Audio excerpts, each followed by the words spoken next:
Right, so we had some good discussions yesterday, and today we're going to have similar topics. And what's going to happen, the format is we're going to have one topic, you guys are going to debate, talk about it, have some discourse, and then we're going to stop, and then we're going to have one person, which is a little bit of change from what we talked about, one person, discuss how we got to where we got to, the process of the thoughts and things that were said in there. All right? Any questions? All good? All right, today's topic, to start us off, is what do you think about Denver? What are your thoughts about Denver?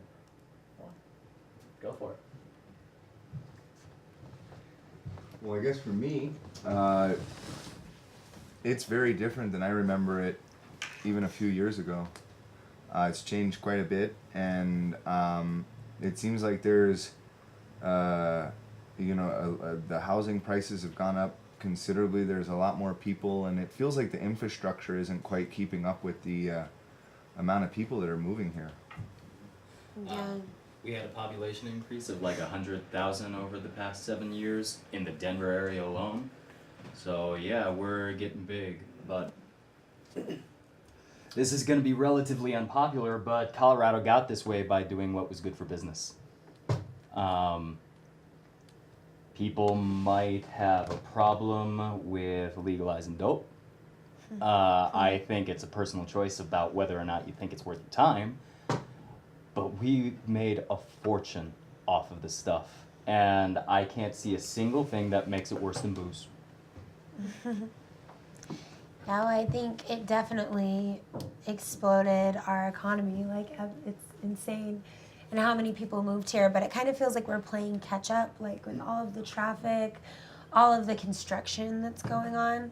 It kind of feels like now we're rushing to fix the fact that we don't have the right roads and the right buildings and the right housing for all of these people. It's like we weren't ready for it. Well, I think one of the big problems with what's happening is with all the money, as you mentioned, I mean, it's been a windfall for the state.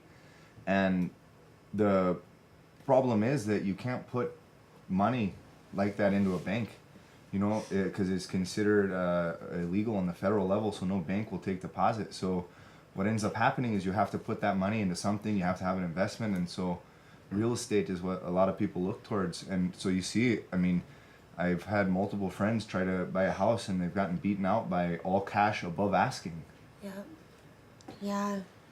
I think it also can be an opportunity for the city to do things right, since they have had the opportunity of observing other cities go through major growth right now, as they play this game of catch up to accommodate for the influx of population. They can do things right, and they can invest into the right systems for transportation in order to avoid, investing too much in roads and in highways and freeways that end up being just congested, like we see in cities like Los Angeles and New York and many other places. So I mean, we have we don't run out of examples to show how you can do it wrong.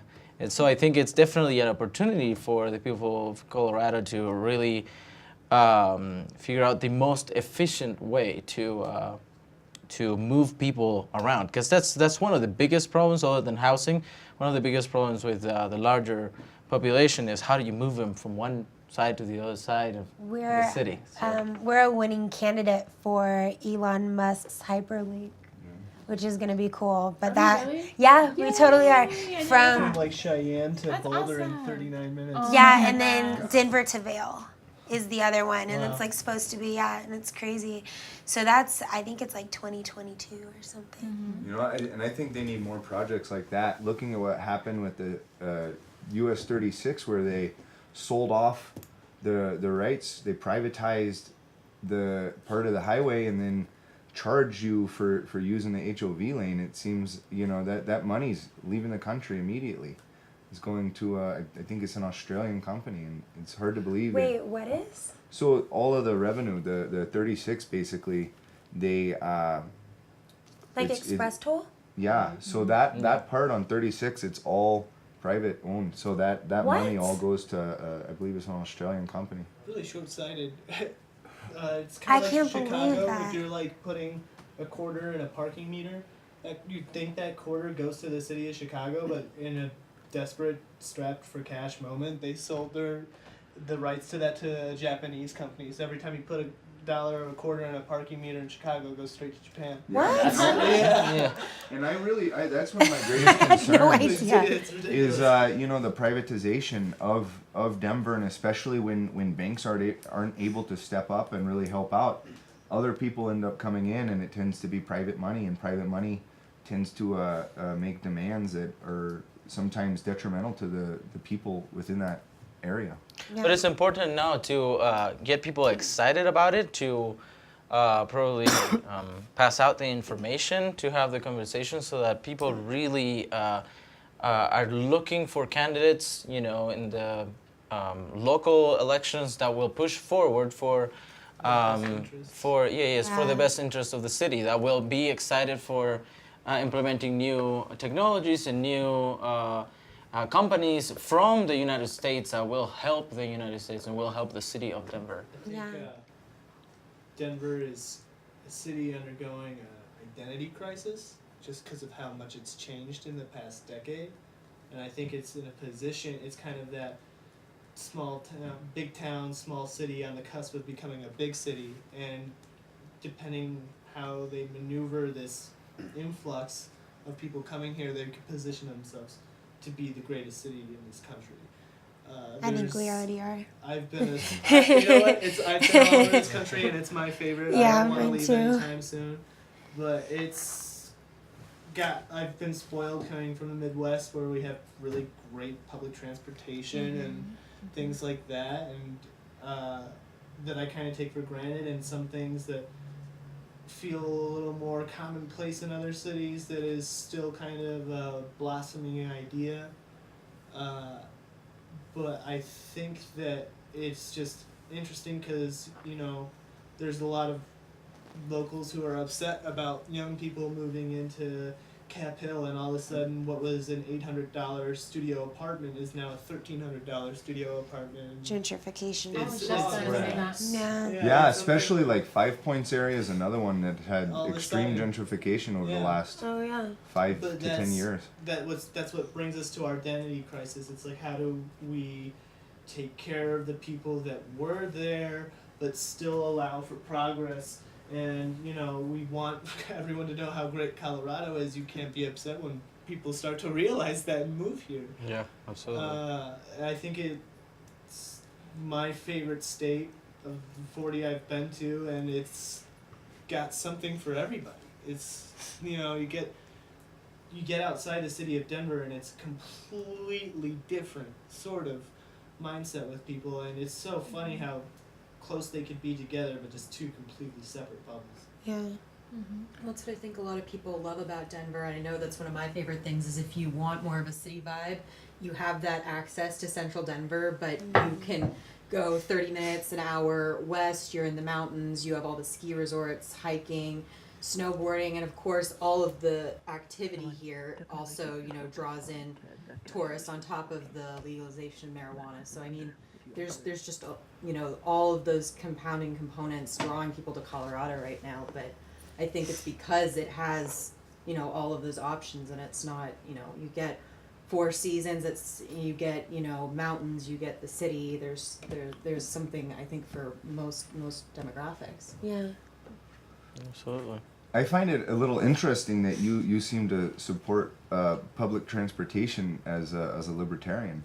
I mean, I'm a student at DU, and I have free access to RTD, and I think it's my way of my guilt of being from out of state and coming here. Well, at least I'm not adding to the traffic. I'm very lucky that there's a bus that stops at my girlfriend's house, my school, my office. It worked out in my favor too. It could be better. I got very lucky with the one, but like getting from one side of town to the other is a lot more of a struggle. Why wouldn't a libertarian want public transportation? Well, individual freedom and not wanting to pay for something else, something that's a Individual group. freedom and taxes aren't necessarily interdependent. I would say that they Each are other? completely related to public transportation. So you think there's no libertarians at all who believe in? I don't think there is any libertarian position that supports a public transportation system. No? Aren't you boxing them in though into an idea of what they're supposed to be? Parties do that to themselves. That's fair. One thing that's always been interesting about Colorado as a demographic, when I was growing up, we were light red. I mean, you might, well, don't call us pink. But gradually, as more and more people moved here, we started moving a little closer toward the center. Gradually. No, not gradually, rapidly toward the center. And something that happened in Colorado in particular is we would elect governors who are Democrats or Republicans. We would elect senators who are Democrats or Republicans. We actually go back and forth. But those people are still expected to reach across the aisle here. Yeah, That's a very positive thing. You're That's- expected to listen. I think, And that I is think that's not critical. common. Yeah. Yeah. Yeah, that's the culture of Colorado, though. You know, I don't agree with Hickenlooper on a wide variety of issues, but I still sleep well knowing that he's not the worst case scenario just because he's the other party. He knows he has to play to both sides in order to get elected or stay elected. The Well, I one thing think about it's- Colorado though is it's so white. It's so I would white. agree with that. Well, I mean, yeah. it's changed. That's changing. I mean, from the 1940s, it went from a population of 97% white to now we have, the last census was, 68% white, and non-Hispanic white was like 54%. So it's a problem big is, though, where I change live- nowadays. Where I live in like a suburbia type area, it's white. Well, And that, then the only time I actually see color is in very, very poor areas that are being gentrified. but I mean, travel the country and you'll tend to have a correlation between rural life and whiteness. There tends to be a much stronger correlation, I mean, towards white populations in rural areas. And so the more, and I think it kind of plays to how demographics shift as places become more urban. Because urban centers, if you look at urban centers across this country, the majority of them are more liberal. And I think a part of that is that And that's one of the reasons there's this identity crisis I keep talking about. As Denver's population skyrockets, it's able to carry elections. It doesn't matter what the rest of the state thinks. I think Denver, 75 went for Clinton, 25 for Trump roughly. There was the margin for the independents, but like it's changed it from the swing state to kind of a darker shade of blue. And that's consistent with what you're saying about urban populations and how they tend to lean more left. yeah, There's and more- the growth in general, it has been, much more focused in the urban areas as opposed to growth in the rural areas. There's more That's people of color in. There's more people of color in Denver though, and like Aurora. Oh yeah. Yeah, So in it's like Denver. Aurora though, for me, to be honest with you, maybe it's just the road that I took or take, but it's so like desolate. Well, okay, so Aurora is a very, very. Aurora is Am a I wrong? very Right? Or- yeah, it's Okay. Aurora is a huge city. Okay. So Aurora isn't like this. Aurora is like Yeah. this. Okay. So you've got like there's like Southlands Aurora, Centennial Aurora that's very very rich, Okay. and then there's like that's where the Broncos live. A bunch of Cherry Creek Centennial. is, well, Yeah, a lot of technically. Cherry Creek is. I mean, Yeah. Centennial is kind of Aurora. Mhm. But then there's like a more Denver Aurora that Colfax, like Colfax area is Yeah. is not the kind of place where I would want to go walking. At yeah, night. there's old Aurora. Wait, why is that? I was told not to. It's Yeah. That's kind of And like why? that's I'm like curious. a state joke. Colfax I is. mean, I'm not them. I Not didn't just the say state it, but they had told me it was probably because a lot of bad things happen there. Cops are often called. Uh huh. Yeah. Is that okay that I said No, that? no, it's okay. I was just curious. But I feel there's like yeah. I think it gets a bad rep You wanna brush that compared out? to other neighborhoods in this country, different Well, cities. yeah, Well, we don't Colfax have- is also the longest individual road in the country. Exactly. So saying Colfax is a neighborhood is kind of reductive. Well- it's Yeah. different on one end than the other. Mhm. Goes Yeah. a long way. Well, and the homeless population in Denver is crazy to me. But what's so amazing about it is they seem like they're either we are completely accepting of the homeless population, or we just pretend like they're not even there, one or the other. But they seem to have like a very that the homeless people here seem happier than homeless people in other areas. I don't know why. Is that weird that I would notice something like that? I don't think it's People weird. I don't I've noticed know. that too, oddly enough. I don't Right? know. Yeah. Well, it makes you wonder how many I are don't know. I homeless, don't really talk to them. homeless because of situation, and how many are homeless because of choice. Because they want to be. Maybe those kinds of people are attracted to Denver. We have a lot of like transient traveler homeless people out here too. Hippies. Interesting. We have a lot of people that packed their life in a backpack and come hang out. Not a ton, but we do have some. You get that all It's over okay, they don't Colorado vote. too. I Yeah. go up to the springs with a few friends, and there's a dude who's living out of his trailer there, just bathing in one of the hot springs Yeah. too. You know, giving you his life story. That sounds really fun. Hey, it takes different strokes if that's what you want to do. I don't know. Like, I think color and like people of color in Colorado, I don't know. It may be very white in areas. That's completely true. Like Brighton, I call whiten because it's like it's. But I mean, there's also just a different air about Colorado. Like the culture is just different. Like going from like Georgia or Tennessee or something like that and feeling that weight of racial situations on you, and then coming to Colorado, it's totally different. And you feel that way? Yeah. That's awesome. It's very amazing. All the new things I'm finding out about this beautiful city. But I would love to hear from you to summarize what you got from this lovely conversation here. I think that we all seem like we kind of agree on how Denver is. I think it's a good city. It's very purple, and maybe that's why we found balance. So I don't really have anything to say, unfortunately. That would, I don't know. Does anybody, What brings that balance to you? what brings the balance to me? What did they say? Well, I mean, you're saying it's a purple state, but Yeah. what creates that sense of unity, that sense of balance? Well, coincidentally enough, it's really close to the center of the United States, and South Carolina is way too right, and Oregon is way too left, geographically Oh, speaking wow. as well. I would have never noticed. And I actually moved here because it was purple, amongst other reasons. And I wish there was more people of different races here. I think the city is too big. I am an implant, so I am partially to blame for that. But I think it is one thing that we can all agree on. I think that Denver is genuinely a good city. Good. I'd love to hear that. All right. You know, I look at it because I visited back in the, I won't say, in the late 80s, and it seemed a town that was quite sparse with people, and some even considered it as a cow town. But you see it growing into a metropolis that is just mind-blowing, I guess, is how you would say it.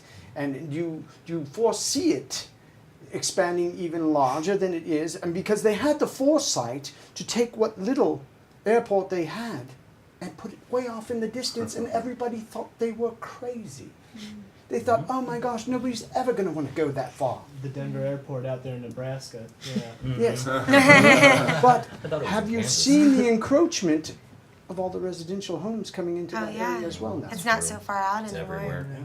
There's not going to be a border between Boulder and Denver within like the next decade. Well, I would say at this point, you go down the 36 corridor, there's no real, there's a few tiny little breaks but most of those have been filled in with apartment Yeah. buildings, Yeah. and that whole stretch, it's pretty incredible how much that has filled in through the middle. Yeah. I think, to me, I would say that whole area is filled in right now. If you look at 470, when they Yeah. first built that was the same thing. It was in the middle of nowhere trying to get to the airport, and all around it has been built up. Yeah, no, Do they're you building the foresee? Gaylord out Do you foresee Fort Collins to Colorado Springs becoming one gigantic line of residential homes? Oh goodness. I think for foresee the that? most That's part. so serious. Not between South Denver and the Springs. I Yeah. think it's but with how mountainous that is, and with the amount of owned land out there, that farmland, and I don't know. I think there's a lot of trails out there that people really enjoy, the reservations and the just being able to go out and bike and hike, and I don't see, particularly between Castle Rock and Monument, filling in, but between Fort Collins and Greeley, or Greeley and Denver, I could see getting filled in. Yeah, and I would agree with her. I think a lot of that plays into the geography. Yes, Mr. H. Yes. What are your conclusions from all of this? Well, a room full of intelligent people can occasionally agree on something, even if it's we just like a city. Getting bigger isn't bad, progress is good, and we all want to make sure we keep moving the right direction. Elaborate. I mean, certain people talked about gentrification, but at the end of the day, state and the city needs to look different than it does. We don't have room for people. We are actually in the middle of a housing crisis where rents are exorbitantly expensive, so it's cheaper to get a mortgage, but at the same time, you're always going to get outbid for a house. But can you compare the old Denver to the new Denver? Can you compare the old 5 points to the new 5 points? The old Denver is long gone. Colorado Springs is pretty similar to what it was, but Denver has changed. There's no ifs, ands, or buts about it. That's not saying that the old bones aren't there in some capacity or another, but I couldn't imagine when I was growing up here us being the state that legalized pot. I couldn't imagine a million things we've done. So the idea that I could predict where we're going. How does it make you feel right now with the legalization of marijuana into this state? We make money. So it's all about money too. We legalized alcohol. Now, people are gonna do what they're gonna do. Pot isn't as harmful as alcohol. This is by experience, yes.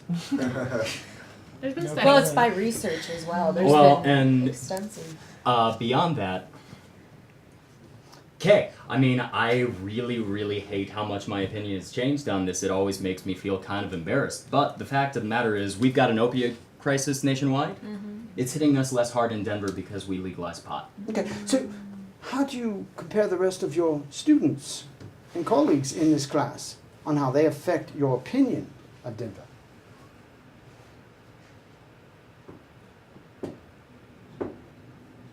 He holds my opinion in high regard. I know that. There's that. It's always interesting trying to find a middle ground with people you disagree with. But do you think their backgrounds that they brought into the state have anything to do with this opinion of yours? Yeah, no. I mean, different people are always going to change you. How so?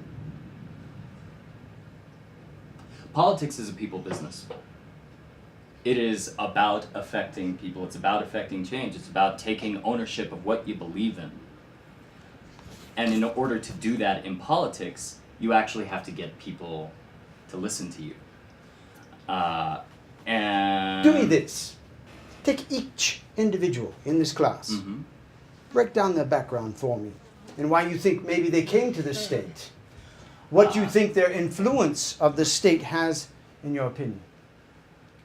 It seems like we've got a bunch of transplants here for education. But each individual is what I'm asking for. Okay. Military vet moved here for some semblance of moderation. I don't know. Move here for education? No. Oh, did you move here for him? No help. No, This is your opinion, sir.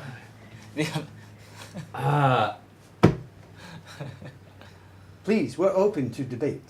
Don't be Okay. afraid to let me know how you feel with your political beliefs, with your social beliefs, with your religious beliefs, what you feel each individual has to offer in bringing their influence into this state? If nothing else, they will make my arguments better. Okay, we'll take each individual and make that argument. Well, my We have the military. semi-libertarian friend and my military friend here and I actually share a bunch of common ground. The people I don't share common ground with, Okay, crazy Canadian. Thanks for coming and spending money in our country. You know, just so you know, my mother, I'm a dual citizen, so I'm actually American. Sad man, come on. I find it quite odd that you just jumped a speed bump to Canada. Oh Lord. All right, fine. I'm not particularly fond of the fact that it seems to be the general consensus of everybody in the room that I have responsibility for other people's happiness. I'm sorry. I work hard, and I make a point of not telling other people everything they should do. On occasion, I do get up on my high horse, but I'm not mean to anybody. I can tell you that when you frame an issue as just marginalizing a group of people, when you don't see the advantages it brings to everybody else, I think that's myopic. I think that's closed-minded, and I think it's dumb. Are you relating that to gentrification, or what are you saying? Yeah, I'm confused too. So how does Miss Coleman affect you? How does Mr. Delgato affect you? Because you speed bumped right over them. Mr. Delgado is considerate, smart, and it doesn't seem like he actually knows everything that he thinks. He's changing his mind, and Miss Coleman doesn't necessarily think before she talks. I'm over here hella About being thinking. nice to people, let's rewind I am back to over that, here 'cause, hella oh, man. thinking. He's being honest, and that is what we need in this class, is that honesty. There's a difference, okay, faith that I don't subscribe to. The Muslim faith has a tenet that before you say anything, you have to discuss whether it's truthful, it's constructive, and is it kind. And you have to answer yes to all of those questions before you can say a damn word to anybody. Mm-hmm. When I tell you that I don't think you necessarily think everything through before you say it, it's truthful. Okay. I am actually seeking a constructive resolution. And the fact that I have told you something that might be harmful to your interactions with other people is kind. Very good. Very You good. spun that very well. I think it's funny that you picked me to talk about the Muslim religion with, knowing that I came from the Muslim religion. Okay, understandable. stop. We're not going down that road just yet. That was quick. Young man, could you go ahead and give a lovely, lovely synopsis of what you just heard from Mr. Well, H? it's pretty consistent with a lot of what I've heard natives say about attitudes about people moving out of here. It's actually a little bit more positive than some just, you're a transplant. It's like, why are you here? He's at least appreciative that we're building Colorado's economy, so that's rather refreshing, being from Madison, Wisconsin, and not just being immediately written off for it. In regards to each individual, he was commenting on, I think he was fairly reflective of how I feel about the people in this room as well. I think everyone in this room is really well intentioned, and that they think that they're trying to in a positive direction. I don't think anyone's a villain twirling their mustaches and kicking the dog, but I think that there's a certain level of short-sightedness and a little bit of a kind of a self-righteousness that blinds people when they make arguments about policy sometimes in this room. And I'd have to agree. I think that everyone in this room, we're all pursuing our PhD or higher education of some form. We have to have some level of intelligence to be here. I think that I'm also guilty of this on a few things, but I think that we're also convinced we're right about things even when there's some more research to be done. Okay. But let me ask you this. Very well said. And of course, you can jump in at any time, Miss Baker. Now, I need to know physically, in your soul, in your gut, in your mindset, how do you think President Trump has influenced Denver in the last year and a half, good or bad? I need for you to talk amongst yourselves and give your opinions from the heart. He's done a terrific job of mobilizing people that agree with me, that disagree with me, that there's kind of more of a gray area in between, but he has, for better or for worse, been very effective at mobilizing people. I always thought maybe it was because I'm just white, but I haven't had anything different in my life change since I Trump was became literally president. going to say the opposite. Yeah. Yeah, I mean, I've just seen I've seen a lot more hatred and Oh, yeah, a that's lot less acceptance of people, and I mean even to myself. But those I've are gotten- all ideas, though. But I've gotten a lot more accounts of the N-word. Really? Yeah, definitely, What? 100%. Anti-Semitic stuff. I've seen Here in Denver? swastikas. Yes, here in Denver. Here, and Swastikas. people use those words all the time at my No, high honey. school and my middle school. I mean, you can say that, right? It's true. You I can grew say up that. in Aurora. You can say that as a white man. I also grew up in Aurora. You can say that as a white man, but you might have heard it, but it's different when it's coming at you. It's much different, and it has definitely happened more often since Trump has been president. In what kind of environment does that happen to you? In a work environment, At work they do that? yeah, like I've gotten receipts with the word on it. Most definitely. Are you kidding me? Swear. Oh my god. If that happened to me, I would lose my shit. Well, and it's kind of like if you're faced with it, you kind of have to deal with it. No, and no. whatever. I know. would I know. be You would so think mad. you would think right, but Oh. if it happens to you, Yeah, but that only makes if she were to act out in that situation, that wouldn't help her cause. But there's ways to act out that are beneficial. well, when you have a situation like, okay, what you tell your employer, what if they don't care? What if nothing happens then? Would you just get a new job? Yeah, Yeah. but it's like, Or move? yeah, I mean, but you can't keep uprooting your life and changing your life because there's racists around you. I'm so glad that you brought that up because in the South, and I want to reiterate that I don't think the South is entirely full of hate, and I No. think we all know that. But there are definitely more hatred there than other places. And I always wondered, why don't they just move? Right. You a know lot what of I people mean? that's a very privileged point of view. Well, and I understand that, which easier is said why, than done. to me, I feel like, for me, I would just move, right? Because I move a lot. Yeah. I'm used to moving. It's all I do. But for other people, that's their home, so they have to. It's almost like defeat, though. You have to pick your battles. So what do you do? Because it seems like, what if it's been so long and it's actually getting worse? You know. So Still, what do it's people like do? defeat. It's like You- saying, you- okay, you you- win, I'll get out of here. You circle the wagons, that's why you see a lot of times it's very segregated communities.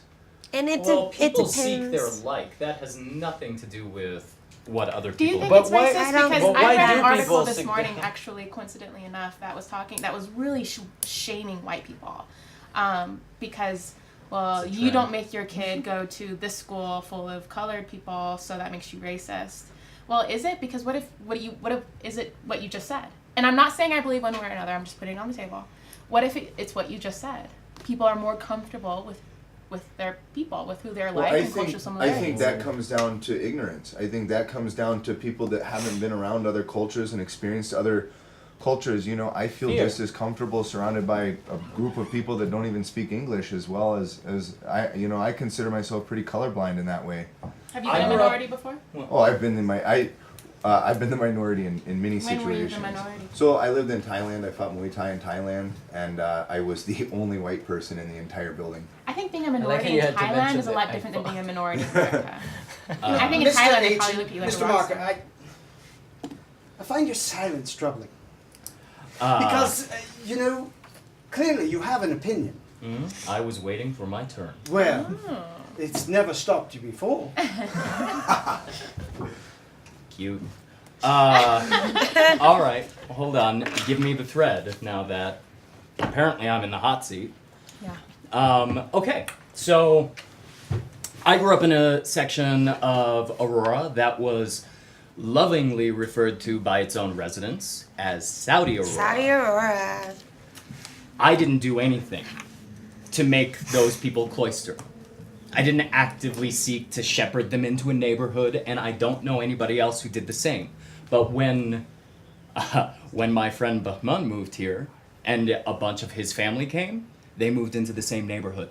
I don't think that has anything to do with being closed-minded. I think people seek their people, and there's nothing wrong with seeking your people. I think I- that Denver, just for my own frame of reference, I lived in Chicago, so that's something to compare it to. But people talk about Denver like it's so white, that means it's so segregated. I'm sorry, but coming from Chicago, which has a highway splitting it into the white half and the black half, like, this is not as segregated as people give it credit. Yeah, I don't think because it's Oh, I would white agree. correlates to segregation. I think that you made a connection there that wasn't necessarily meant to be Okay. made. And you know, I agree with you in the sense that it tends to be when upon arrival. So I'm talking about established populations in a region, and I think that you know, when people come into the country, yeah, it's because they often don't speak the language. It's about familiarity. It's about culture. But at a certain point, you know, the areas where they're blending on the edges, you know, that's what I'm talking about. It's you know, that's where the conflict usually ends up. But you know, thank you for mentioning that. I was just gonna ask once again. I asked that earlier, but I think it just kind of passed by. Why do you think that people seek their kind?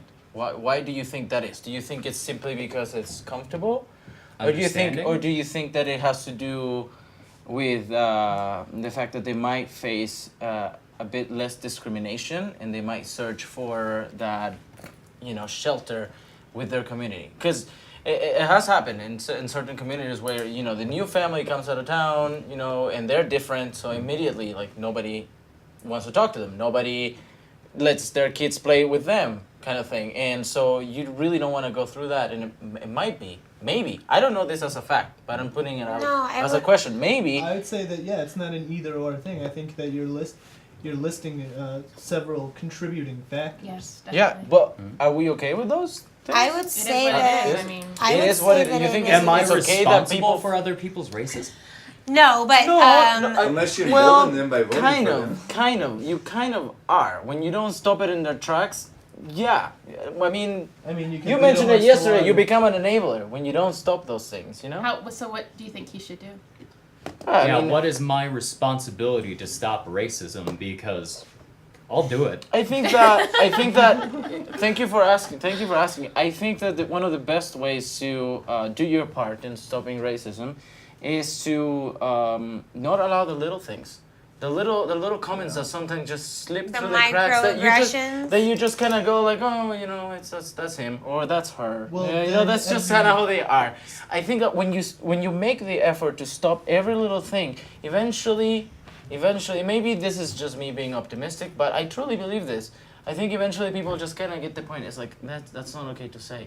People And the are- more we spread that, and the more we tell the people, yes, stop that from If the you very s- beginning. it'll well, be uncomfortable. It'll definitely be Hold on. uncomfortable, but It's like any type of growth. It hurts. I said know? something uncomfortable earlier where I talked frankly and as kindly as possible about Yes. what I think some of the weaknesses of Yes. people in this room were. Yes. immediately Yes. met with a little bit of that's hostility. not Well- racial. No, Yeah, but the but thing that's his is, point. if He's we're trying to talking point out about that we all critiquing need the to white grow. race for our overall responsibility in combating racism, Well, Which you do but have. No. But So let every me conversation clarify becomes this. Every me- conversation becomes this hill to die on. It becomes more of a liability than it becomes helpful. And I'm sorry. Well, I that's just don't because believe you're that- uncomfortable and you're but scared. let me don't clarify believe- this. Let me I don't clarify believe this. that it's a matter of people being like, oh, you can't say this word because it's going to hurt people's feelings. They're aware that No, it's no, no, hurting no, no. people's But feelings. let me clarify You can't this. educate that opinion away. No, I There's think just that a you fundamental can't. thing about people that they're always going to have a reason to dislike each other for one I reason think that or But let me, people- another. go ahead. let me clarify this. First of all, I'm not saying it's white people's responsibility. It's everyone's responsibility Okay? Okay. In my opinion, everybody is racist. Okay? I think that's a wonderful thing that you would say that, because most people think, well, it's not most people. I went to school and I went to a university in Oregon for a little tiny while, and I left quickly because I took a multicultural class, and they were teaching this room full of white people who've never left Oregon and have never seen a black person in their life, that to be white is to be racist, and everyone else is an innocent victim. Right. And they're all nodding their heads going, to be white Yes, is to be this racist. this goes You okay. So know? this goes to one of the points I made yesterday, I believe, as well, is and one of the points I was talking about earlier. This white straight men are almost paying for everything, and they're like condemned that they are the race. They're the embodiment of racism. But I think we all can be guilty of this, and we all can be guilty of sexism. We all can be guilty of all kinds of things, of classism, everything. But now referring more specifically to a point you were making, and it's that, I don't think the answer is to say people, don't say this because it hurts people's feelings. It's a lot more than that. It hurts people because it's not true. We often, but let me finish. We often say, truth hurts. No, not only truth hurts, lies hurt as well. And what happens is that we're for too long, we've been focused on not saying certain things because we think they hurt people. It's a lot more than that. There are certain things that just lies. Like for a child to be taught that another person of color is going to be less smart than them. Okay? Those are things that we have to explain. Because honestly, you're a PhD candidate. You're a PhD candidate. I don't think you're dumb. You don't lack intelligence. I think you truly don't think that because you're white, you're smarter than me. I mean, there are people out there who do think that, unfortunately. Hopefully not too late for them. But I don't think you think that because your genes, you're smarter than me.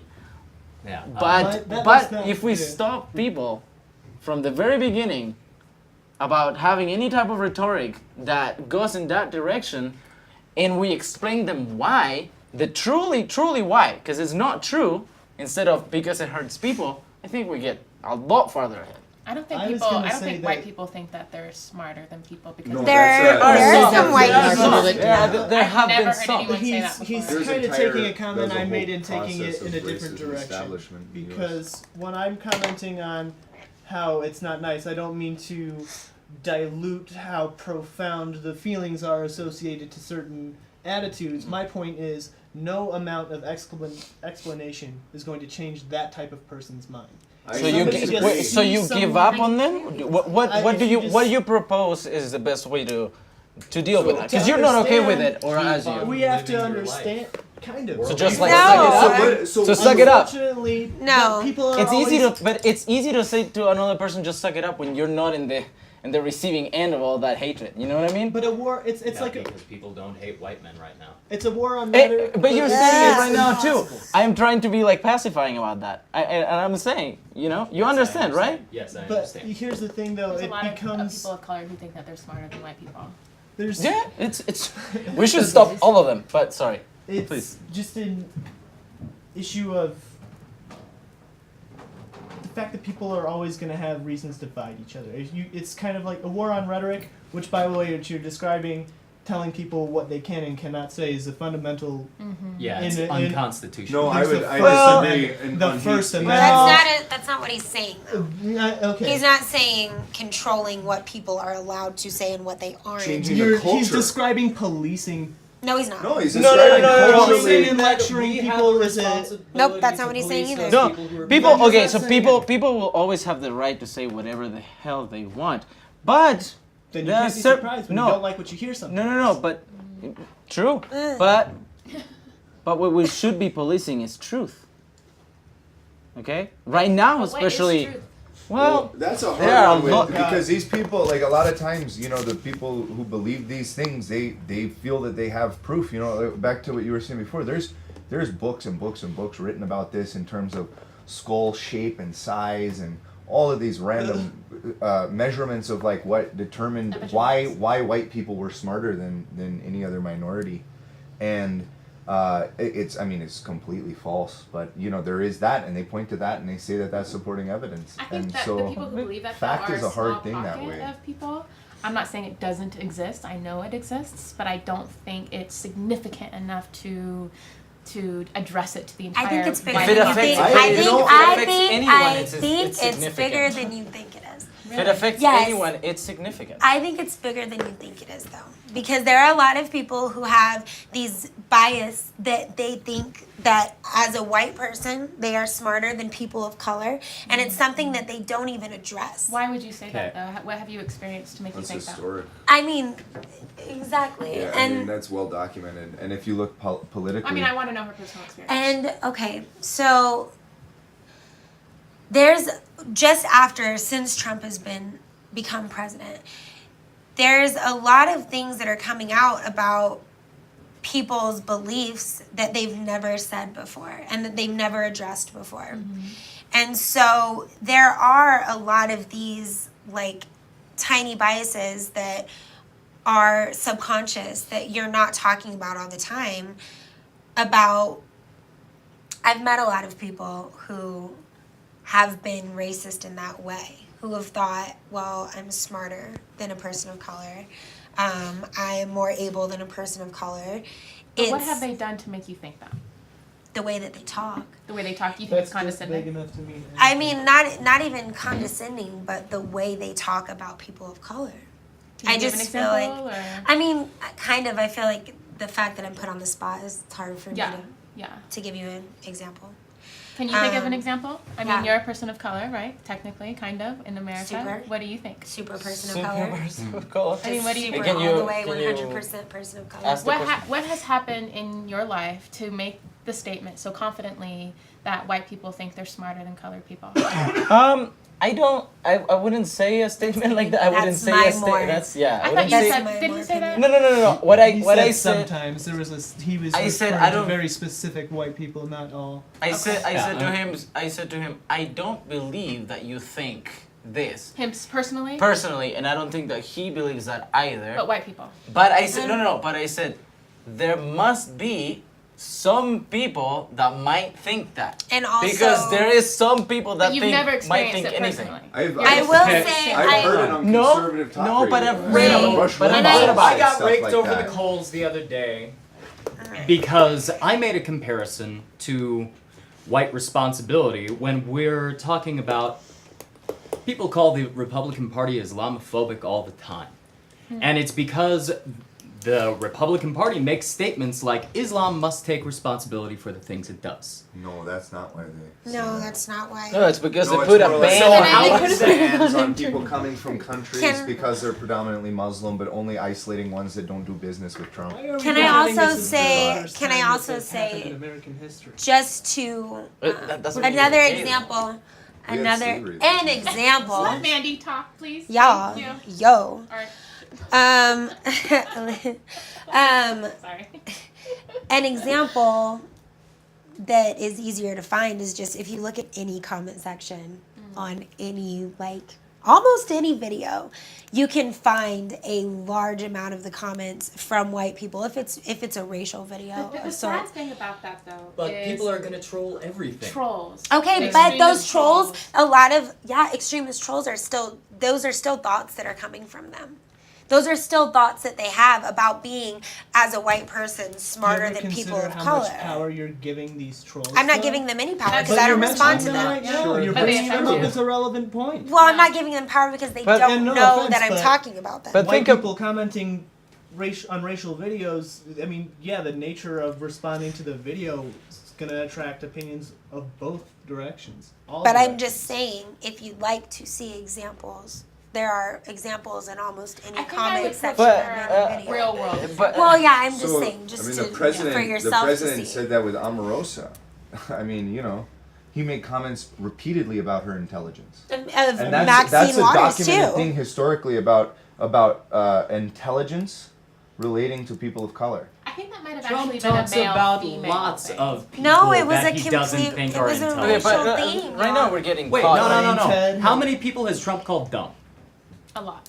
How many white people has Trump called dumb? A This lot. is not a good lot. enough reason to say that he's racist. A lot, but he has also made claims that are relating to them, like their appearance of looking like a monkey or something, Can we and get be some less. And he Specifics? encourages I this just negative don't know. rhetoric. When has I mean, and Donald we're Trump talking ever- about Maxine Waters. We're talking about Omarosa. Like, he's made comments about, and I can't even remember.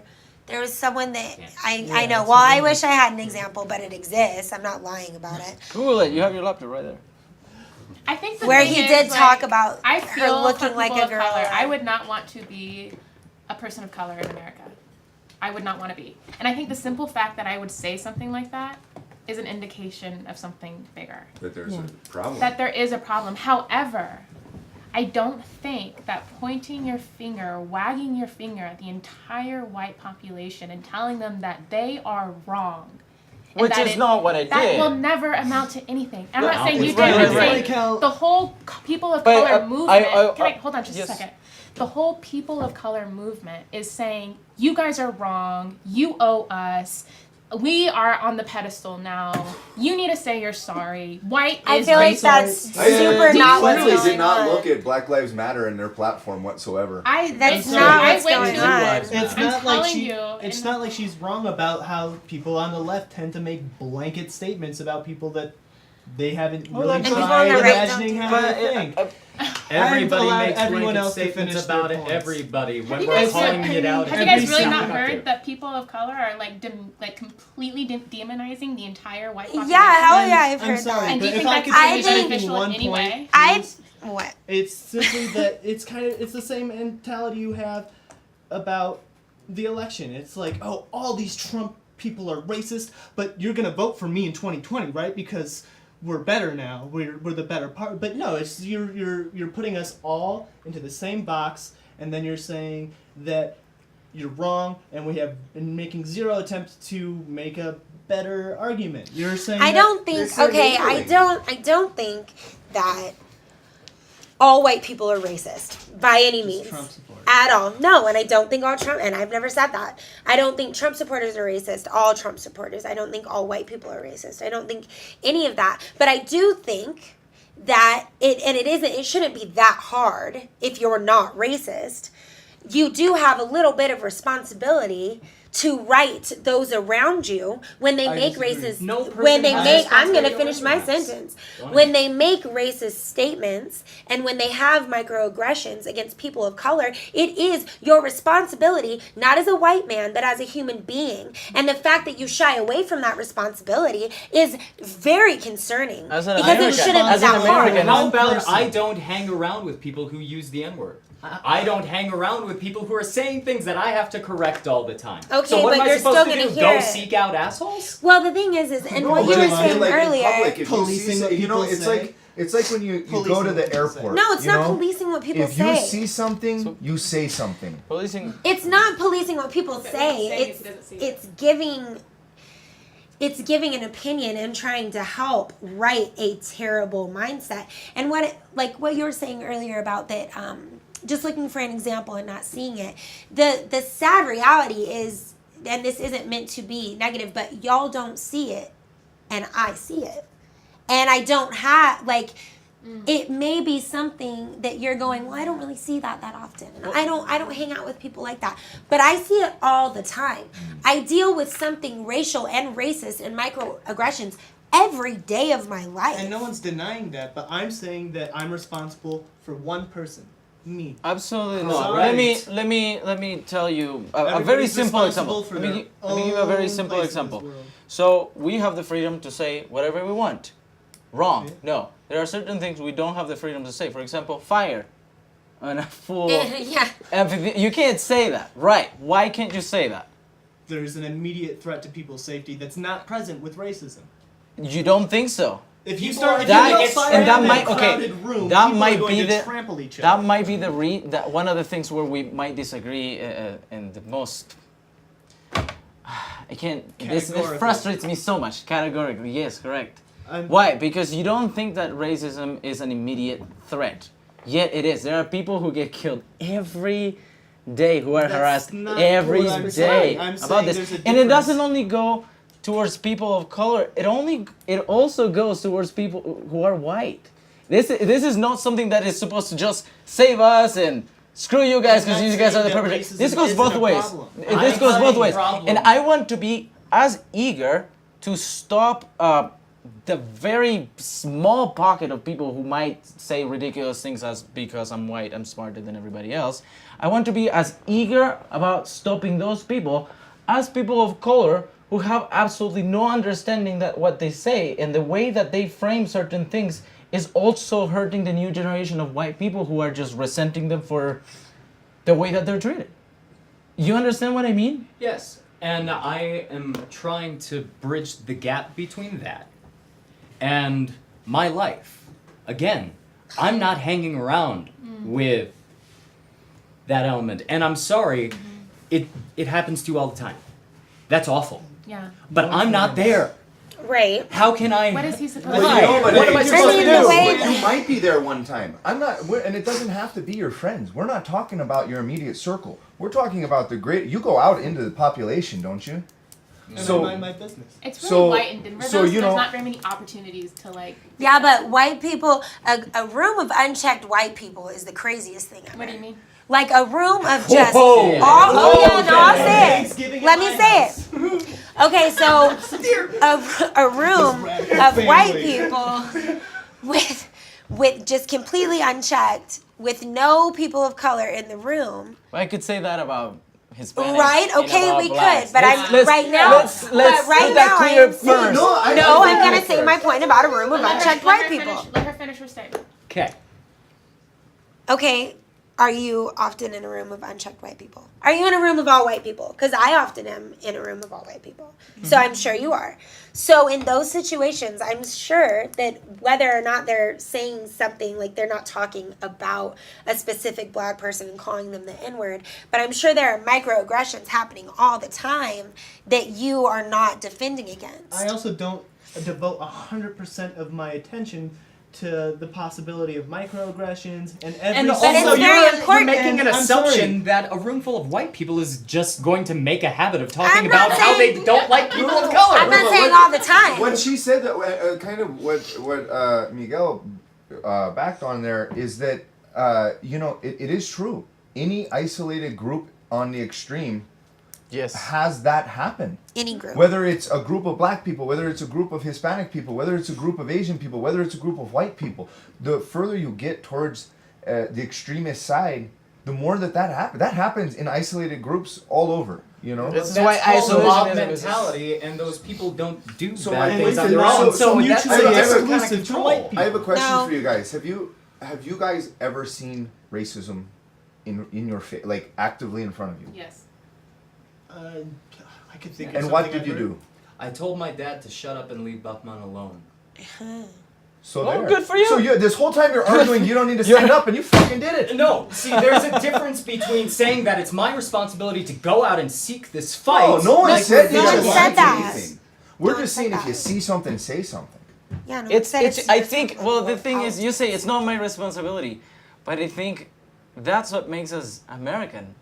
Yeah, And I agree. I think this is I see- this is bring out the flag and sing the national anthem moment. But Right? truly, that's what makes us American. We stand up for the weak. I mean, don't you Yeah. want to be part of that? Don't you want to be the one that stands up for the weak, the one that says, no, what you're doing is wrong? Don't we want to be the ones that extend to everybody? Well, and additionally, if you saying your sole responsibility is for yourself, how is there ever going to be improvement? How is it ever going to become Because checked every and go? person has to be responsible for their own actions. Yeah, but what But about if the there's people no that learning and no education, In a I perfect- know what the justice that don't system want to is be. for. The But thing the is, justice system clearly isn't checking that if there's people in power that are instilling and reinforcing the rhetoric of racism in the population in the U.S. that is like Yeah. assuming that the current system is flawless, which by the conversation that we had yesterday, I think we all agree that it's not. Okay, so Our we could ideals say, are oh, great, that's but we're what that's people. what our system is for, is to check those sorts of things. But no idea. I This is think perfect. I think that y'all are latching on to the thought that you're supposed to go out and be a vigilante and Like that's not what I'm saying at all. I'm not saying that you're supposed to go out and seek out injustices and make them right. I'm not saying that you need to police people's way of thinking or speaking. What I'm saying is and I'm just talking about white people right now. I know you don't like that. But if you are encountered with an ignorant white person who is saying microaggressions, doing microaggressions, Or okay. ignorant Mexican person. Right. or I would ignorant- I know, but I would really not do. agree I with really, this. I'm okay. Well, y'all can speak from your own cultural backgrounds, but right now, I'm going to say that if you see a person who is white, who is ignorant to a certain thing, okay, I'm not asking you to do the most. I'm just asking you to tell them that that's wrong. That's policing. That's not policing. Yes, that is absolutely I'm policing. sorry. All right, That's cool. taking What responsibility what for you're doing someone right else's now actions, then, and by ain't that my job. requirement, by that, you're policing my thoughts. I- You're policing, by arguing with me, you are policing my speech. Because you are telling me that you won't do that with somebody else about racism, but you'll do it with me right now. I'm having a disagreement with you in a discussion. You're Sure. having a But disagreement with there's me in a difference. discussion. I'm We're sorry, also you had in a your So you pedestal can for have a moment disagreement now. with me. You We're had your here pedestal to for a talk. moment, and That it's actually funny is the because goal. we actually have said the least on this row. Yeah. I'm sorry if it's going to be a two-sided discussion. Let's listen to each other. I believe that Me? the idea. Yes, I've talked the least. check the tape. Someone, please. Please do, yeah. Anyways, there's this idea that you think the most American thing possible is to stick up for the little guy. I think the most American thing possible is to stick up for what makes us Americans. Things like the First Amendment. Things that, like, you have your right to tell me what you think, and that And I the have same my goes for right. you. But I'm protecting freedom of speech, even when it disagrees with me. You have every right to say what you're Yes, saying. yes. I I yes. do not want to That is interfere a, with there that. is an And excellent I don't want point. to interfere with that for anyone, because as soon as you attack one type of speech, then everything comes on the table. Listen, man, that It is a slippery slope. that is an excellent point. If we were to ignore what I told you before, not everything is to be said. If a person was sitting right next to you in a theater, and he was, you know, they're about to say something like fire, blah blah blah. Wouldn't you not- say, hey, dude, Do you know what like, charge what are you you get doing? when you do that? It's inciting a riot. It's not saying the word Okay, fire but off answer the what table. he Yeah, just the said. law Like, actually But it's girl, an like example. what, It's an what example. he just, Yeah. well, what he just Orange. said. But wouldn't you? made But a- wouldn't you stop it? It made a huge. Dude, like, How would It's I an know? apple and oranges scenario. Okay, I'm 'cause- sorry. I Can know I just what say something anybody's really gonna quick? do. I think this whole conversation is like super kind of comical because Colorado is the least racist place I've ever been. And if you don't mind me saying, if you're from here in any way, shape, or form, you probably really don't know what you're talking about when it comes to racism. If you want to go, if you really I want to mean, understand, unless you're like, I mean, hold I've on, traveled me. around the world. Just a second. If you really want, Oh my well, no, God. because you're a person of color, right? Right. But you also But I are do know very. what I'm talking about if you're you're talking about also- racism. The people of color in the Personal South experience. are not like the people of color anywhere else in the nation. Okay? Not even close. I went to school in Mississippi. I did I as would- well. I would walk into my school, the black people sat over here and the white people sat over here. They never spoke to each other. And a lot of the stereotypes that they had were true. They were true. The problem is their cultural differences were too stark. And so if a white person said a stereotypical yet factual statement about a person of color, who would police that and why if it's true? And vice versa. And vice versa. What stereotypes are true? What kind of stereotypes? Do you believe in stereotypes? That they're a They thing? exist. Do you Yeah. believe in them? That it's a thing? People I mean, I believe in the occasionally embody concept them. of stereotyping. Well, you're acting like this is a crazy question. It's an easy question. Do you I believe in stereotypes? literally or not? just answered your Do question. you believe in stereotypes? I believe they.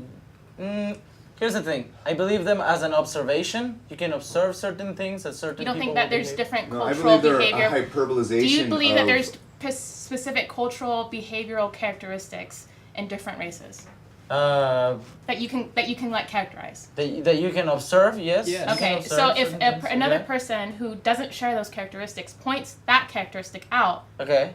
that would make them racist in a lot of people's eyes. So to be PC, we have to pretend like those characteristics don't exist. Like what? Okay, Like, not I'd love to necessarily. hear For an example, example. I I'm can not look opening at up that I can can look of at worms. Aaliyah's Okay, family. so you've got no I can look at support in Aaliyah's family and I say, well, they're very warm people. They're black. They're very warm. They're very loving, and they're very loud. And statistically more likely to have You struggle know what I with mean? sickle That cell doesn't make me anemia. a racist. Well, it might, because I've known a lot of black women who do not like to be considered loud. Well, that's the perpetuation of like the angry black woman. But why? thing. But is that? And is that's it, let's be different. honest, That's a it's little not bit different. Fair. It's not nice to be called that. But do you think that It's totally- stereotypical is rooted in any truth at all? Can you say what you just said again? Do you think the stereotype of women being what you just said, Like an angry black woman. an angry black woman, do you think that stereotype is rooted in any truth? There's two things I believe about that, because I think that stereotypes, like you're saying, come from an observation that has been like snowballed, is what I think. And the same goes for that. Like I feel like angry black women, yeah, black women were angry and they still are, but it's a hurtful stereotype to make about black women, to act like all of them are loud and unruly and But I is don't it believe- rooted in truth? I here's don't the- believe I don't believe exactly that that's rooted in truth, because I feel like it was purposely made true. It's I a believe that stereotype it- that doesn't apply to like the grand population of all Right, black but I people. believe It's- I believe that it was, I don't want to use the word forced, but I believe that it was, for lack of a better word, forced upon that culture. Well, what about I feel like- different stereotypes? But I mean, like Hispanics. I'm was- gonna touch something about what you said, and then I'll Thank you. answer that question. So one is, I think one of the problems is that it has a bad connotation, right? So when you talk Right. about angry black woman, you're not just saying angry black woman. You're talking about the race. the race, the bad Word is in connotation there. that comes with that term. Okay, so obviously a woman's gonna be very offended that you think, oh, just a crazy old black woman. That's it. And I understand that, obviously. Right. But then there's the other thing about stereotypes is how you use them.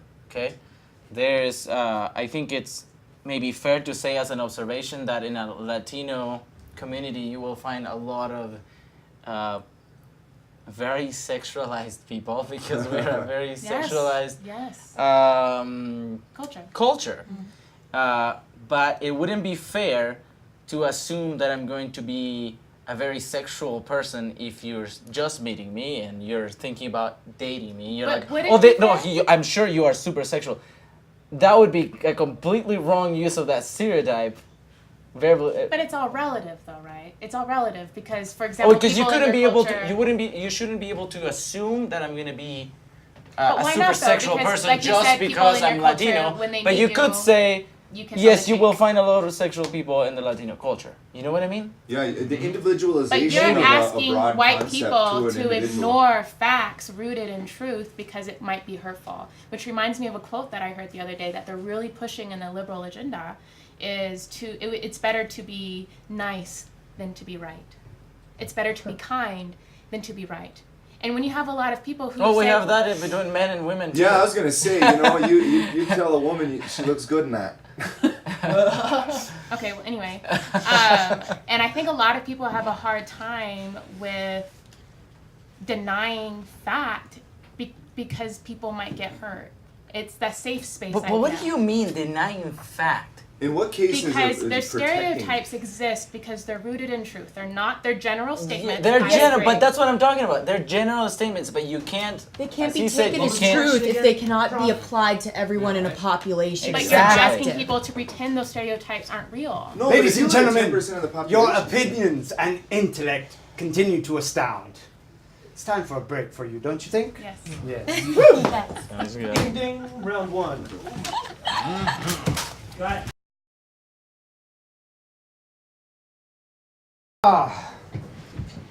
Welcome back. Hope everybody had a nice refreshment and a nice break. So, when we left, we discussed Denver. Peaceful, tranquil, amazing. Everybody agreed. But somehow, in this discussion, it escalated into reverse racism. How did that happen? I would like to hear your opinions, but please, when someone has the floor, let them keep the floor for a moment.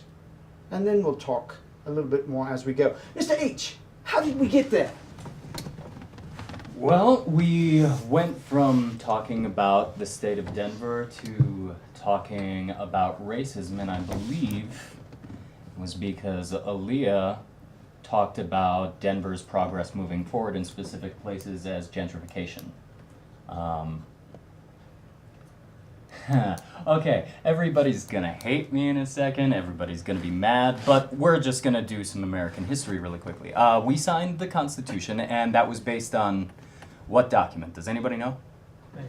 Magna Carta, which was signed by King John at the time, and that was basically his people browbeat him into giving them rights because he had been a terrible king.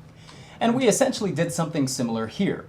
That Eurocentric achievement is actually part of American DNA. Now, everybody hates this, but the Magna Carta preceded an era of European colonialism. And we talk about the larger effects of that, and the largest effect of that is we brought the world into the modern age.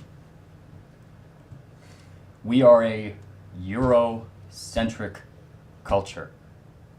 We take things, we push them forward. That's what we do. That is the American identity. So we went from talking about Denver to talking about racism. We went from talking about Denver to talking about racism based on the simple fact that you can't look at moving forward and expect change to be painless. You have to break the old world to make the new, which we've done over and over and over again. So we were discussing Denver, and everybody was pretty hunky-dory, and then we hit gentrification. And actually, you came to America's defense with another thing people hate. Stereotypes exist. As much as we hate all of them, white stereotypes exist because certain white people embody specific traits. America has grown so sensitive that we can't look at progress without seeing the bad things we leave behind as a loss. And I think that's just silly. Why? Would you want to live in the world the way it was 100 years ago? Would anybody here want to live in the world the way it was 100 years ago? No. No. So why are we acting like that's a bad thing? You push because forward. a lot of the things still No, exist but today. that's not my question. I said, why is it silly that we look towards all the things that's lost, the things that, we didn't get right? The things Why that is that we silly? replace get replaced by better things. Okay. We replaced the Magna Carta with the United States Constitution. Okay. We're not looking back at the Magna Carta wishing that we still had that thing. Yes. So why are we looking at something that is ostensibly worse in any way we can judge it and mourning its loss? I'm just confused. I don't Mr. know H, which one of us. Mr. H has the floor. Can we let him continue? I just don't see where he's Mr. going. H has the floor. Let him continue. You'll have your chance. Please sir. continue. Okay. We talk about Denver as a sanctuary city. I mean, you're supposed to listen to the president, but states' rights. I don't know exactly how I feel about how Denver's behaving in this situation. But you look, everybody admitted that they didn't want to live in the world 100 years ago. 100 years from now, everybody's going to say they didn't want to live in the world now. I don't see that as a bad thing. I really don't. Okay. It's because some of the things are still happening now. Racism still exists. That's personally what I'm talking about with that. When you... Yes, Professor. Yes. Points well made. You're very vocal. I love it. But not right now. Krista. Please, continue. How did that make you feel? What, the conversation prior or this one From here? going to Denver to the escalation.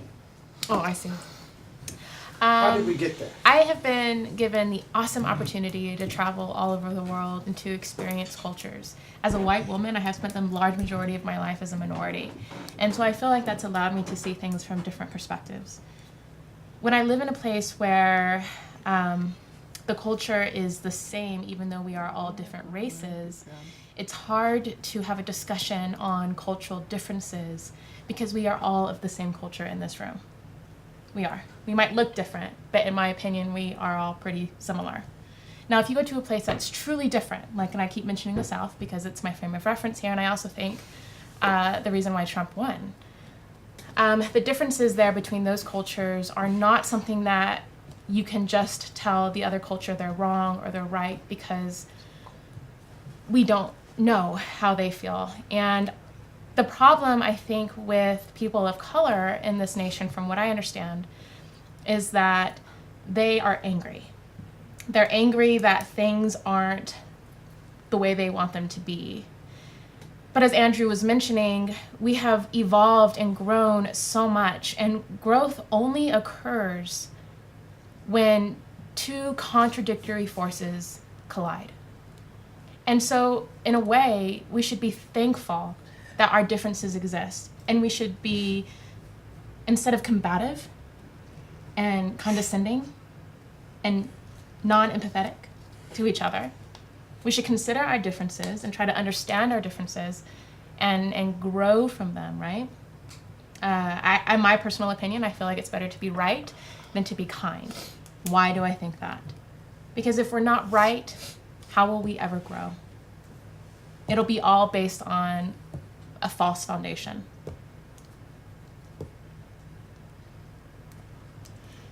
Building a house on quicksand. It was well said, Krista. Thank you for sharing. I'd like to give the floor to Mr. Cole. Mr. Cole, your thoughts on the same subject. Cope? I'm sorry, Mr. Cope. Yeah. I will get it right one of these days. Well, the way that I see it, we started out talking about Denver, and it was, kind of we had many points of agreement, and then what kind of happened is, discussion isn't made on if we agree on everything, then it's no point in talking about it. So it's, it kind of that concept kind of drove us down the path that we did, and I saw.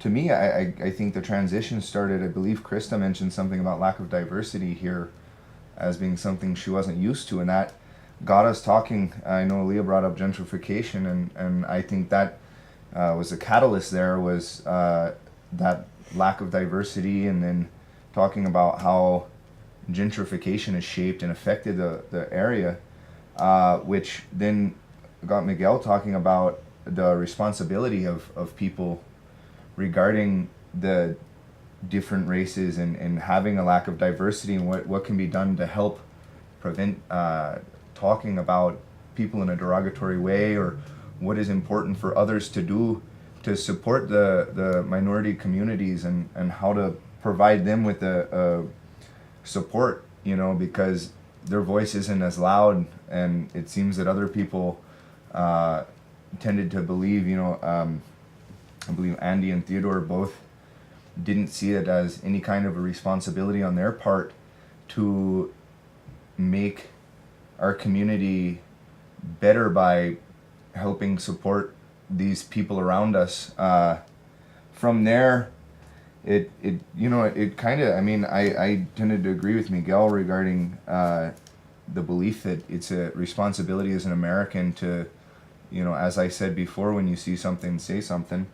But we kind of got sidetracked there, and we're talking about stereotypes. I believe Chris brought that up, and had this concept that stereotypes are rooted in truth, and I would say that a lot of times it's subjective, and we did talk, I think kind of in the middle, what really drove us down that path was hyperbolization on both sides. I think that, and that often is the problem, is that, it's racism isn't every white man, it's not every, person, it's the same thing. As soon as we start hyperbolizing it, it creates this blanket statement that I don't believe accurately represents anything. There's really, the absolutes are problematic because it doesn't truly exist. And kind of going on to the right versus kind concept that we discussed a bit, I think that it only works for objective concepts. So as soon as it becomes a subjective problem, it no longer right versus kind. There is no right in a subjective argument, and so it becomes very difficult to have a right versus kind when there is no right, and it's an argument about ideology or point of view. And it seemed like that was, the majority of it is an ideology point of view discussion. And I think that hyperbolization really made it difficult for us to kind of meet in the middle and have a discussion about it, because it's you're this, you're that, and not really paying attention. I think that kind of plays back into the whole stereotype concept in terms of, stereotype. There's no stereotype that exists that actually represents that entire population. None. There's nothing where all people are this, and so that plays in. It's a hyperbole that has kind of rotted our nation in a way, because hyperbolization and wow factor is kind of a big thing right now. And I think if we're able to steer more towards statements of either subjective viewpoint or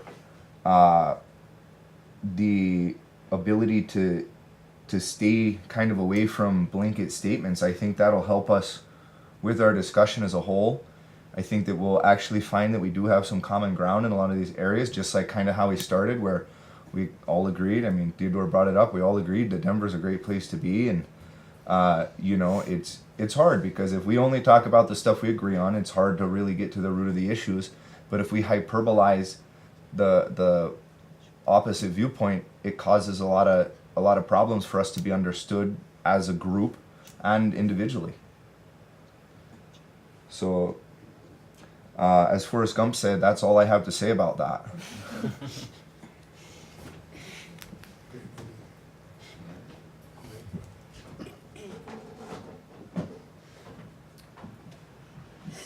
Very good, Mr. Cope. I apologize earlier for your name. I was saying the silent P. Now, both China and America are two superpowers. Of course, China is an emerging superpower. How is it that the United States stays on top? What can we do as a nation to continue to stay on top in that area? Discuss amongst yourselves, please. I think our reasonings for being on top is pop culture. People all over the world love American music, they love American movies, they love American media. And so it's becoming English. Everyone speaks English wherever you go. It's Except for truly here. become the world language. So I think at this point, even if the United States of America falls for whatever reason, maybe GDP or whatever, culturally, I believe the Western perspective will stay on top. I think that's a little alarmist, this idea that we're heading towards our downfall. I think the way that America stays on top is to just put our own best interests forward first, which we kind of have been letting everybody suckle at our teat for the past 70 years. But have you noticed that China and the United States are completely intertwined? That we are actually one and the same at this point? Which is That's a it. Well, I don't know problem. about one and the same, but we're definitely interconnected. There's an interdependency. There's not that I prominent think we should step similarity. away from. Yeah. So, Yeah. but here's the thing, though. We Like, I don't mean, need if the you were to currency look manipulation. at like a CIA fact book, 10, 20 years ago, like when we were kids, like young kids, looking at our position in the world, I mean, these are objective metrics. It's not like, you know, a subjective point of view. It's objective metrics about health. It's objective metrics about education and things like that. That, you know, we've slipped considerably in many areas. Which is why we need to be focusing inward instead of assisting everybody else on their way. Well, you know, I think to do with that. Like the assisting is far less of a drain than war. You know, if we were to War take, drives innovation. that's a very far Your point. computer oh yeah, let's is go to based war on for war. innovation. Yes, let's kill people for innovation. No. You're surprising me. No. Okay, That's a- I need to rephrase because you're right. That Thanks. wasn't fair. Great. Our military drives innovation, even in peacetime. Great. Yeah, I don't disagree with that, and I also think that, you know, having a budget that's, if I was doing something where I had a budget that was the equivalent of the 7 next companies, you know, I would expect that I would have some damn innovation. You know, it's the same thing. Like Give it to education. You'll probably get innovation too. If you give Yeah. that amount of money to education. If we put that money back into the education system, I bet our innovation would be much stronger. And it's interesting because you look at a lot of the innovation that our country has had, and a lot of it has come from foreigners. Yes, but they're American when they make it. No, not necessarily. They're often working on green cards and other government visas. With our resources in our country. The resources Oh, we've stolen. well, then You what mean- does that wait, mean wait, about you- foreign you mean countries that you mean operate the within our resources country? we've stolen from other countries? Those Every resources you country mean? steals from each other. Oh yeah. China's manipulating currency all the time. That isn't theft? Oh, whataboutism. There we go. Here we go again. What is what? What about No, What about when it? the world stage is a Deflecting. dirty place, you either play dirty or you get run over. Listen, And I- America listen. spent a long time taking it on the chin, and that's dumb. Listen, And if you're not the at U.S. the is table, on you're top not at now, the not table. for anything we've been doing now, but something we've been doing for maybe hundreds of years, and it's been taking advantage of smaller countries. No. But like you Oh my said, God, based yes. on objective This is statistics. something you said last. I'm not Yesterday. I'm not negating the fact that we've taken advantage of small countries. That Okay. that is obviously true. But I genuinely, like I said at the very beginning, and I'll just reiterate it, I really definitely think that social media and the freedom of press in America and the freedom of speech in America is allowing the transfer of information to parts of the world that have never understood this way of life. And that's revolutionary in and of itself. Maybe this is why this book wasn't published in China, is because of that reason. Think about You know? all the problem and how intrusive Facebook, for example, has been in some other countries where there hasn't been enough regulation. Some people have It's voluntary only Facebook. spyware. No, some people only have Facebook in some countries. And they refer to the internet Oh, and yeah. Facebook as interchangeable. Yeah, Burma. Yeah. They think that everything they get from Facebook is their news. That's what you think has put us on top? No, we've been on top way before social I media. never said that we weren't on top But of that's what you- social but media. that's what you just implied. made- no, I never did. But based on objective statistics, the U.S. is not number one, and we're referring to No, it no, as we're not in- anymore. in well-being, health, education. We're not, that's right. And We were at some point, but not for anything we we're have doing been now. in No, different. we don't have the as best a standard of whole, the living as a U.S. has whole. never been number one, and this has been evidenced in many European and Western studies comparing Western and Eastern, and comparing us to Europe. And it's just objectively not true that the U.S. isn't number one and has not been for a Each while. European country that has some of these more progressive Nonsense government, policies. I guess, government entitlement programs. You can say I just- socialism is Please, fine. please. It's not offensive. Oh, please. Yeah. All these countries, socialist countries like Norway and Denmark. You look Well, at their accessibility to population- healthcare, especially in the UK and the NHS. Yeah, but look Yeah, at the and how many population of the citizens do they UK have? versus the population of the United States. Yeah, You but don't- look at how much So- land we have, how many natural resources but- we have. It should be. But we funnel so much money, like we were saying before, we funnel so much money into military, and if we were funneling as much into education, and you look at education Most of your tax demographics, you dollar look at goes violence towards- demographics, and the U.S. just isn't stacking up next to these other countries. But most of your tax dollar goes towards Social Security. No, You those, know, that's a that's stated that's what's fact. called You could- that's an that's insurance program. But that's not. So this that's isn't a no, matter that's of not opinion. that's a totally different thing. That you know, the program is an insurance policy that you're paying into. Just because it's a universal program doesn't My point mean is that we're not doing that's all insurance. this spending on the military only, and that the military gets. There's this myth that the military gets every dime out of your tax dollar, which is just categorically false. No, they That's get not a matter of 3/4. opinion. They get 3/4 of discretionary spending. Or no, Of like 50 discretionary something. spending. Tax So the dollars. money you have left over when you're making choices about what to spend, not your average budget. No, Yeah. because Dime because to dollar, you have most to goes towards understand Social that Security. because Social Security is an insurance program. It's completely separate and aside. That's the problem. Is the GOP has this viewpoint of like, oh, you know, that's your taxes. No, it's an insurance program that you're paying into to protect us against the fact that, you know, previously what was happening is people were getting old and they were poor as hell and they were dying.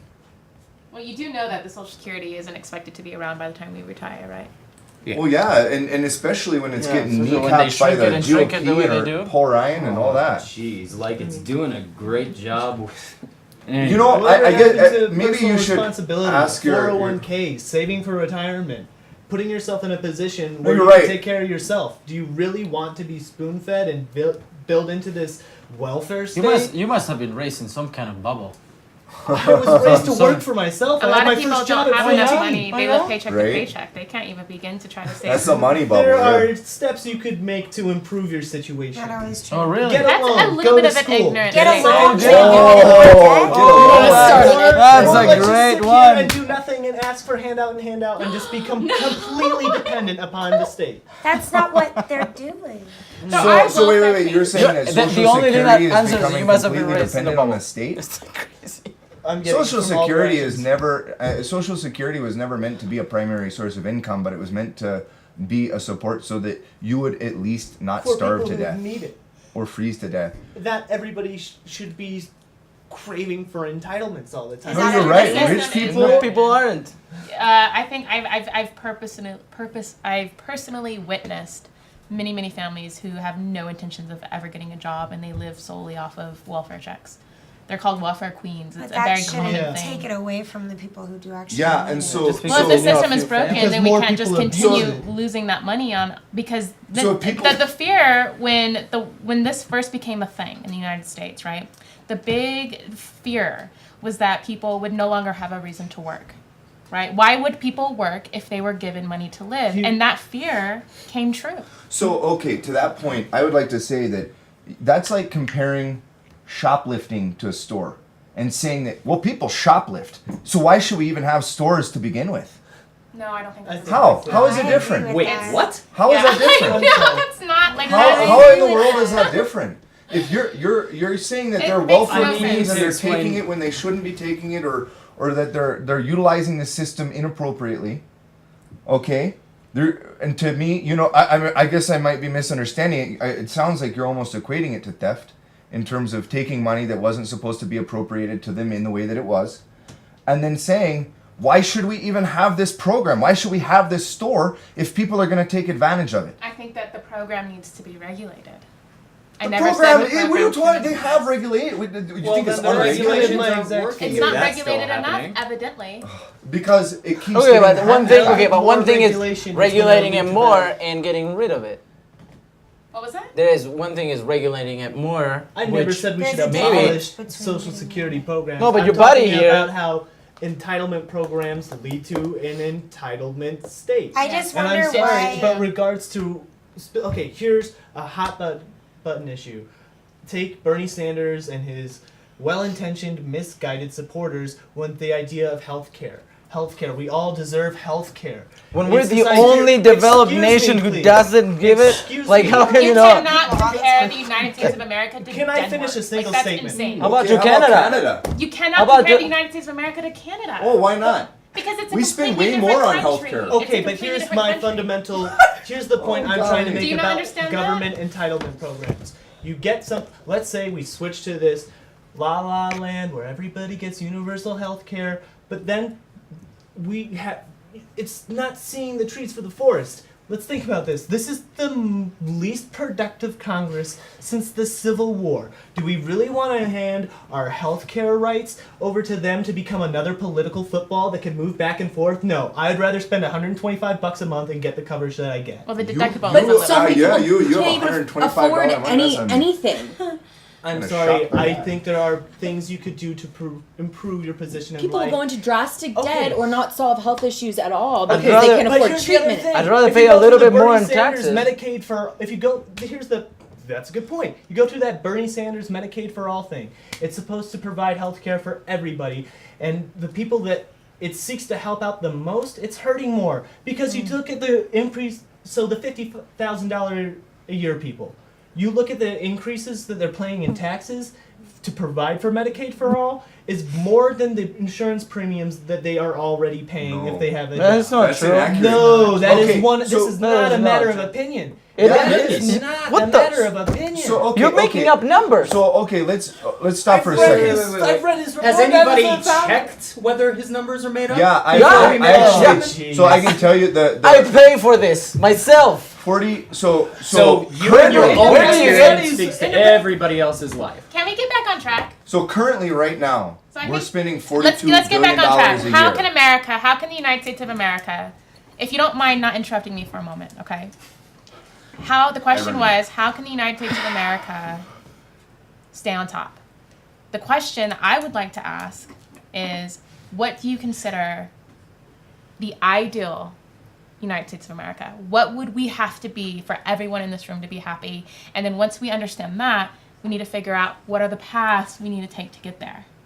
And I think I'm going to go back to the healthcare thing because, you know, as someone that has spent most of my life in a place where I see the lies that they tell on TV about the Canadian healthcare system in terms of wait times and access to doctors. Well, my grandfather was from the United States, and it took him 6 weeks every time he needed to see a specialist. I never had to wait that long. So healthcare.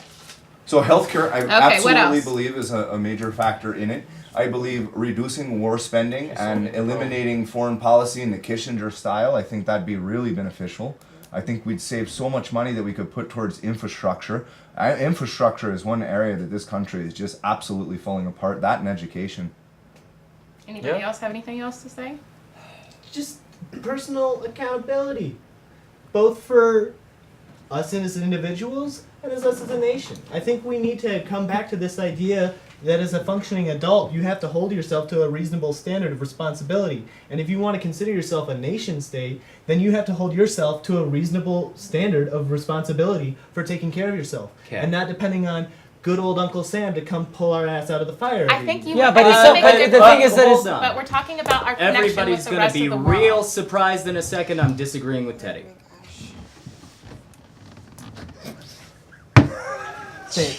Wait for it. What? Dude, if we don't have Yes, each other, yeah. It just. Okay. So, we're talking about welfare programs and whatever else. Now, do I think the average American can afford everything we're being asked? No. But I think that we need to focus on getting people jobs when they need them. Now, in that in-between time, if we actually had an economy that was sustainable, that would provide people with jobs, welfare is not an issue if people are only on it for a maximum of 6 months. But that's not. They can. The people are on it for a lot longer than that. Well, the idea we that's the talked structure about of the system more than we anything. talked about regulating it I and said about changing the way regulation that and you works. freaked out. But America is actually about pulling yourself up by your bootstraps, and once in a while, within reason, everybody should recognize that they can ask for help. I difference between giving a man a fish and teaching him how to fish. I don't disagree with that, but there are certain things we don't need to kneecap. I just We don't need wonder to why, kneecap poor Americans. I That's just not a wonder thing. why your focus is on the people who abuse welfare versus the people who don't. I just don't understand the mentality. I don't No, understand that's the mentality. inaccurate. That's what I'm Three saying. quarters of it is women and children. I don't I said understand. substantial, not majority. So okay, but I don't when- understand the mentality that you would have Prioritize, to make that your number one point about welfare versus the people that it's actually helping. And I'm I shocked know that- that there are welfare queens. I understand that. But, okay, But it's not there's a surprising when lot they- of people who it's actually helping, and there are people who need it. And I think that a lot of the viewpoint that you have is just hurtful because you're not thinking about individual people, and you're not thinking about how they feel and what they do day to day and the struggles that they're facing. And so you're putting this blanket on that welfare is a bad thing because people are abusing it. There are a lot of people who need it. There are a lot of people who can't pay their hospital bills and have serious life-endangering problems. Number one reason for bankruptcy in America is health. And that goes back to the financial necessarily thing, you the know. We most are health-conscious actually people. trying to redo our healthcare system. Thanks, Obamacare. But no matter what I system never is talked in about place, it's going to Obamacare. get abused by some group of people. There's never going to be, you know, So an we objective. should. So There's you going to should be some set people yourself up robbing to banks. protect Should we stop yourself? having That police? seems reasonable. Should we consider our relationship with other countries if in regards to the actual question that we were given? I kind I of feel like did. I we're said we really need to start harping on including how to ourselves. fix ourselves, but what about on the major stage? How America about first. letting them That's sort simple. themselves out? America I'm first. serious. We've got enough fucking problems. Why don't we just So you don't spend some think time that here? we've become kind of like a new world order? If we're the new world order, we need to reorganize because, honestly, we talk about welfare being a problem in America. The real problem with welfare is all of the countries that we are spoon feeding, that we are babying all over the world. So you're saying we need to distance ourselves from everybody and restock the new world order? I think that you're talking about China just recently emerged as a superpower. Okay, great. They don't need help. Israel, they don't need anywhere near as much help as we're giving them. The question was, what do we do to stay on top and be the ultimate That's surprising you say superpower? that. And I said that we have to put our own priorities first. Then I was responded to as if that was irrelevant, as if that had nothing to do with what we're talking about, as if that is a crazy idea that if we want to maintain our spot as the number one superpower, we have to prioritize our own interests before we prioritize The foreign thing that I had to interests. say in regards to that, though, is because we are more interconnected than ever, and some people might say we are already in the age of New World Order. China, for example, has been giving a lot of money and working a lot with South America and Central America for control. So that's a really good ally for them, right? If they become allies, they're going to get stronger and stronger and stronger because they're helping these countries. So I still we're going don't to think stay that puts us in a isolated and position small. of We're not going to have vulnerability. any allies because we don't want to get in their mess, and that will make us fall off the stage. Oh yeah, I mean that's the Wait, thing is hold like on, even now. a bear I- will die by a beast by bee stings. You know, it just takes enough bees, and it's the same thing. You know, if we lose our standing with enough countries, I mean it's not hard for them to combine. You know, the EU has a higher GDP than us, and it's because they came together and they created a single economic system. I think Yeah, we and need is that to still be, true post-Brexit? We need to be the ones who bring everybody together as much as we can. It's going to take a few generations, I think, to get there. But I think that we really need to start considering the fact that we are no longer separate. I don't think Yeah, that I agree. it's realistic to think that that's America's job. We can't agree on anything. It doesn't in have to this- be our job, but it probably should be if we want to stay on top power. I do not I think think- we're I as think vulnerable that's- as that's everyone's true. portraying. I don't think we're as vulnerable as everyone's saying. I mean, It's not allies vulnerability. going towards America or China is it's a drop in the ocean when you compare it to American might. Everyone knows it would be ruined. But you can't But- rule everything with just like a big voice and a big stick. We're That's not pretty looking big to to You differ. can't do that. We're all not about looking things to to rule. differ. We're looking to take care of ourselves while we sort our shit So out. okay, I got a question for you guys then. How do you expect how- Americans to be this shining beacon on a hill for everyone all the time when we're so immensely divided at home? How can we get people to agree on anything when we can't agree I think with that's each a really other? good point. You know what that probably means? We're probably not going to be the world power for much longer. So okay, wait. I don't I believe got a question for you. So how if we do this whole America First thing and we bring all this stuff back to the U.S. and try to do all our own manufacturing and stuff, how do you see the current labor costs affecting that? Because you know you look at how much people are getting paid across the globe to produce our materials, and then you have people in this country who may even the lowest minimum wage is considerably more. How do you That's why I like reconcile Donald. that? That's one of the reasons I like Donald, because he's creating a sort of competition by this corporate tax break. He's saying he's encouraging people to come back here so they can afford to upkeep these wages. And And 99% of that be offset by the fact that we're employing more but people. more cars. So 99% of those tax No. breaks were not used for raising wages. They went I'm into the sorry, pockets. but it's what You're is- sorry that money went right to the investors and to buying back stock? It's a little that's idealistic. kinetic. Yeah. I mean, 99%. You know, they did, who was that, asked, I think it was Muchin or whatever, he asked a bunch of CEOs, he said, raise your hand if you're going to increase wages for your employees. 2-3 hands went up in the whole crowd. Because that's not how they do it. That's not what the structure of a corporation is. That's a very nice anecdote.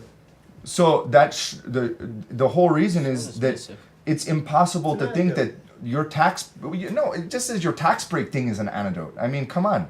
It's him asking a direct question to people about what they would do with it, and now we have the proof that they didn't lie to him. They told him the truth that 99% ended up going to stock buybacks and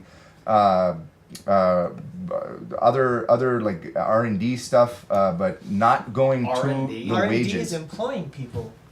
Yeah, and No, not R&D is necessarily. actually That's- one of. No, not when we you're talked doing about it with innovation. machines.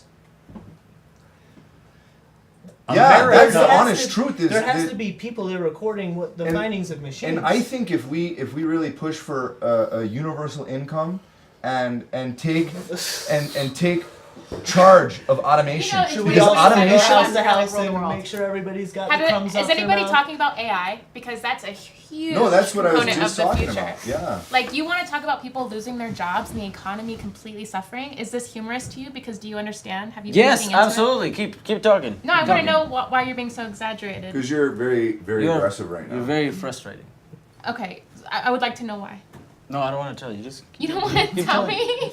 Well, okay. Let's stay on topic. yeah, So- the same topic. The- Yeah, let's- same topic. The It's AI true. thing is something that we really need to consider, right? We see big billboards everywhere saying that we're all going to lose our jobs in 20 years because of AI. So if we don't have something like universal income, They how are just tried people going universal to have... income and they walked it back in Europe. What was it? Sweden or who was it? I think it was Norway. Norway. Yeah, because it's not there yet. I mean, and Which is why we're suggesting they it here. already have I was a listening to- very socialized system there, so it doesn't really help out a place that doesn't have extreme income inequality to begin with, and also like we have considerably more jobs that are oriented in transit and stuff like that. So I mean, again, back to that size of country thing. How long does it take you to drive a truck all the way up and down? I mean, here it's a lot longer.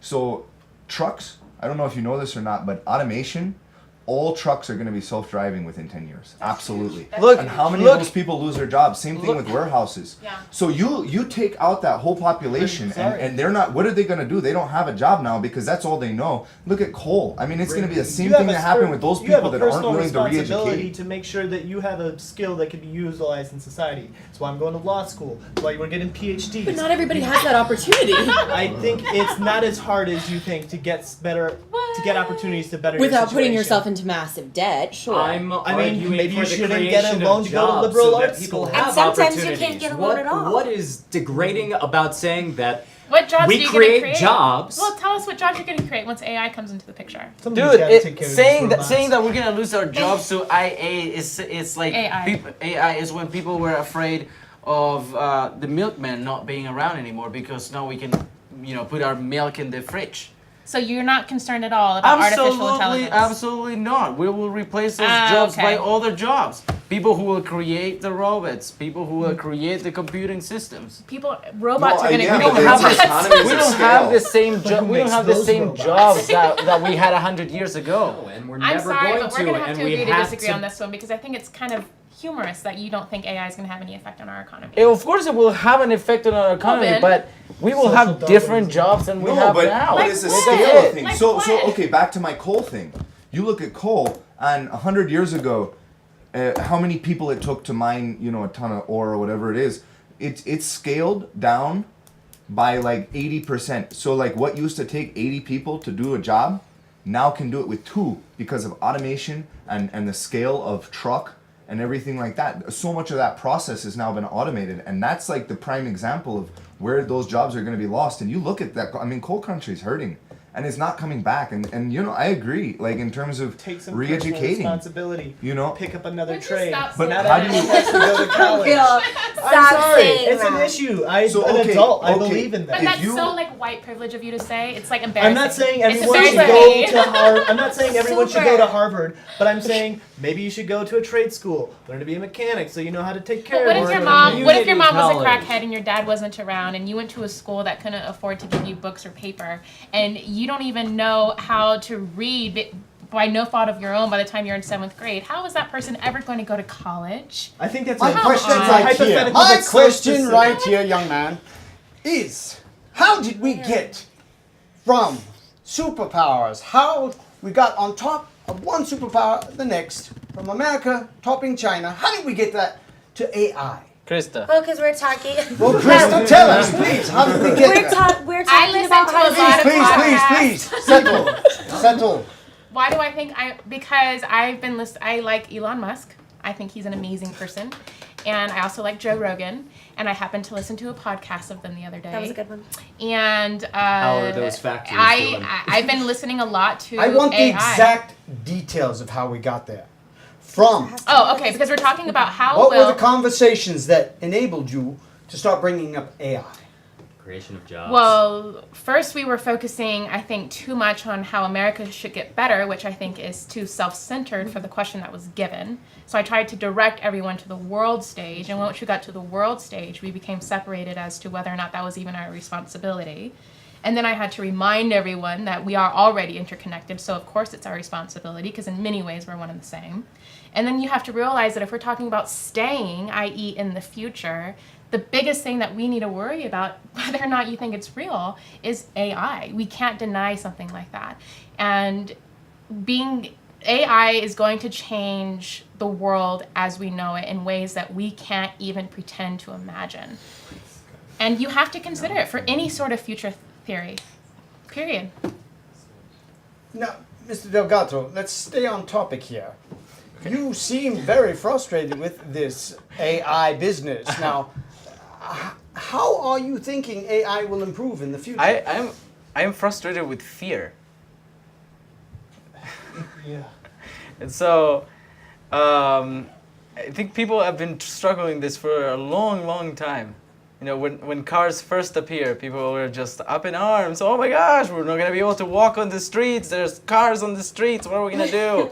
Netflix and Now, Blockbuster. do me this if you will. And so Do me this if you You're will. comparing a car to AI. No. it was That's Now, Mr. H. Yes. Imagine you were reading a book and it had a table of contents. Mm-hmm. How did we arrive from Okay. China, Yes. Chapter Being- 1. surpassed by the United States still, Mm-hmm.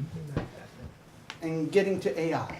Okay, so we started a conversation where we talked about what America's path forward in the world was. We were talking about our status as a superpower and whether we think we're going to be able to maintain it. Certain people present didn't think we were going to be able to maintain it, and we bounced back and forth between infrastructure and social security. We went through lots and lots of things, but eventually we got down to my opinion that the driving force of an economy is jobs. And as soon as we got to looking at a solution for America that involved creating more jobs, she brought up the specter of AI and robotics replacing American workers. Would you consider this fair? And Definitely. a nice index explaining how we got there. Yes. Now, what I need to know, Miss Coleman, your thoughts of how we got exactly to AI. I think that it was just because we were talking about how to stay on top, and AI is the next innovation that is coming up. It's what we're leading to. And so talking about jobs and that's where our jobs are going to go, That's how we got to AI, is that we're trying to stay on top as a country, and that's the next thing that America is headed to. And you think the U.S. is on top of its game as far as AI? I think that there are other countries that are doing it as well, and I think it's kind of like a race to who's going to do it better. Interesting. Now, as we saw, now, sorry, once again, Mr. Parker. I'm sorry, Mr. Marker. So sorry. Mr. Right? Why look did you like a react the way you did? Why did Mr. Delgado react the way he did with regards to the AI? Why do you think that? It could be hard to entertain hypotheticals. And the entire conversation as a whole. I think in regards specifically to the AI, I think it could be hard to respond to hypotheticals that are so far out that it's still hard to wrap your mind around what might be happening in 10 or 20 years. I think people got a little visceral when I was trying to stay on the subject of how do we... The question, how does America stay on top of China, is so broad. You know, there's a lot of intricate, separate issues that make up how do we stay on top. But as soon as I mentioned this idea that apparently is a bad word now, that we all have to hold ourselves responsible, that apparently offended a fair number of people in this room. He seemed to get quite offended when you mentioned that. And can you really Pardon me, not elaborate? offended, but just really, it's just almost pathetically hilarious. Why is it pathetically hilarious? Please, elaborate. Yeah, but I'm not the civil one. Uh-huh.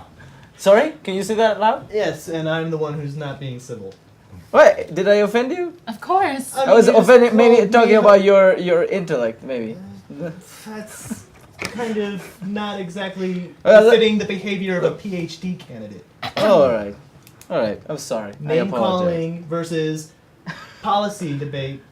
All right, let's Maybe get back to one- let's Y'all get back are to so let's get back to the sensitive. conversation. Yeah, you're all super sensitive. Wait. Where's your safe Hold space? You're talking about the people down here as though we're overly sensitive. But again, the I only can say time I'm sensitive, I made, but y'all are yeah, sensitive. The only time I made any comments of a Please, one personal at a time, nature, settle. the only time I made any comments of a personal nature, I was asked. Mr. Delgado, do you think you're being uncivil? I was asked. Mr. Delgado, do you think you're being uncivil? No, I do not. Really? I guess it's too late to question everybody's intelligence in this room. Everyone else, do Yes. you think Mr. Delgado is being uncivil? No. I don't Certainly think not. pathetic is a word I would use to Raise describe your anybody hand in the if room. you do. So, Great, I have a great. majority, Mr. Right. Delgado. Let me defend myself. Let you defend yourself. Absolutely, I don't think Please. ad hominem attacks have any place in a Thank you. discussion. Thank you. Please, Litigating defend yourself, this Mr. argument. Delgado. This is why I think it's not offensive. These two gentlemen are PhD candidates. And I- so are you. Yes, I hold much higher standards for their arguments than the ones that they have presented today. And as far as for this entire side of the classroom today, I think they have all presented very short-sighted views on how America will stay first, which, to begin with, I don't think However, the United you States... do not participate as much either. No, I did not, because I was trying to understand really where they were going, and Don't the you more think and more they talked, the more I just couldn't understand where they were going and how much of a tunnel vision they had throughout their entire conversation. It was like, oh, we need to is do a this, bad we need to do this. proposal worse than no proposal? Depends. Sometimes it's better to just wait and observe and listen. Don't you think In that this- would have in been this a better way to case- phrase Wait, that let than just Mr. going Delgado straight finish. to my lack of intelligence? That's hilarious. Mr. Delgado, walk us through your table of contents. Okay. Sounds good. Well, to begin with, I don't think the United States is the top nation in the world. I think we have enough. No. We need to walk us through the table of contents on this conversation. How did we get from China to AI? And that's what I'm doing. Really?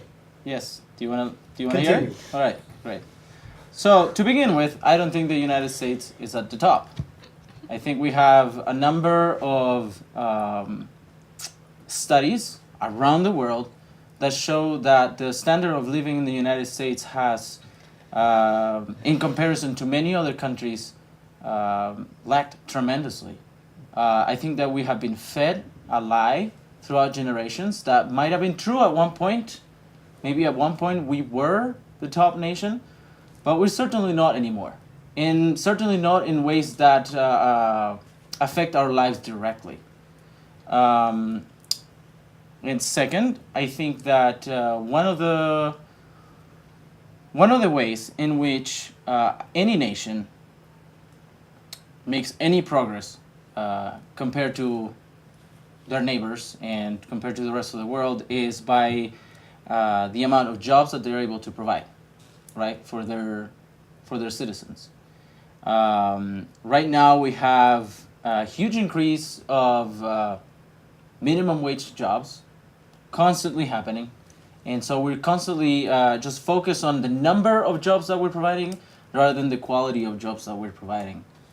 And when we are so focused on AI stealing our jobs and being afraid that it's going to revolutionize everything and somehow we're not going to have people working this, people working that, I think that's part of that short sight, you know. So do you think that AI will be getting all the quality jobs?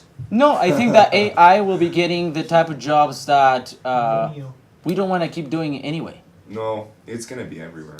Maybe. I mean, it's in like, I mean, you know, people still want to be doctors. There's a lot of doctors that are getting replaced. Same with pharmacy. I mean, it's all Well, over. thank you, Mr. Delgato, for your input on your table of contents. Yes, but I would like to hear from Mr. Coate now. Okay, Your I table guess of contents, please. we started out talking about how we can improve nationally on a national level, and then Krista kind of redirected us towards the larger scale of the entire world, and discussed interconnectivity, and you know, it seemed that Teddy and Andy they tended to disagree in terms of the course of action to take. They have kind of an isolationist view, and I kind of agree with Krista in the sense that we're so interconnected at this point that it'll be damning for us to transition away. You know, looking at what's happening with Brexit, I think that's a prime example of what happens when you pull for an isolationist mentality. But then we start, and I'm a little upset that I didn't get credit for the AI, the automation, because I'm the one that brought it up to begin with. Oh, I'm sorry. You can take So, it. I think no, your but table my of contents should be quite nice then. yeah, no. So my point with that was that, you know, so many of these jobs are going, and it's important, if we're to stay on top, that we have an action plan. If we're first actors on this, that's what's going to keep us on top, is that, you know, this is an inevitability. I don't think anyone in the world is saying that robotic infrastructure and things like that are going to go away. But if we focus on this country and being the first to action, that's what's going to make a difference for us. And, you know, a big part of that is there will be an attrition of jobs. And I do agree, there will be more gained in other areas.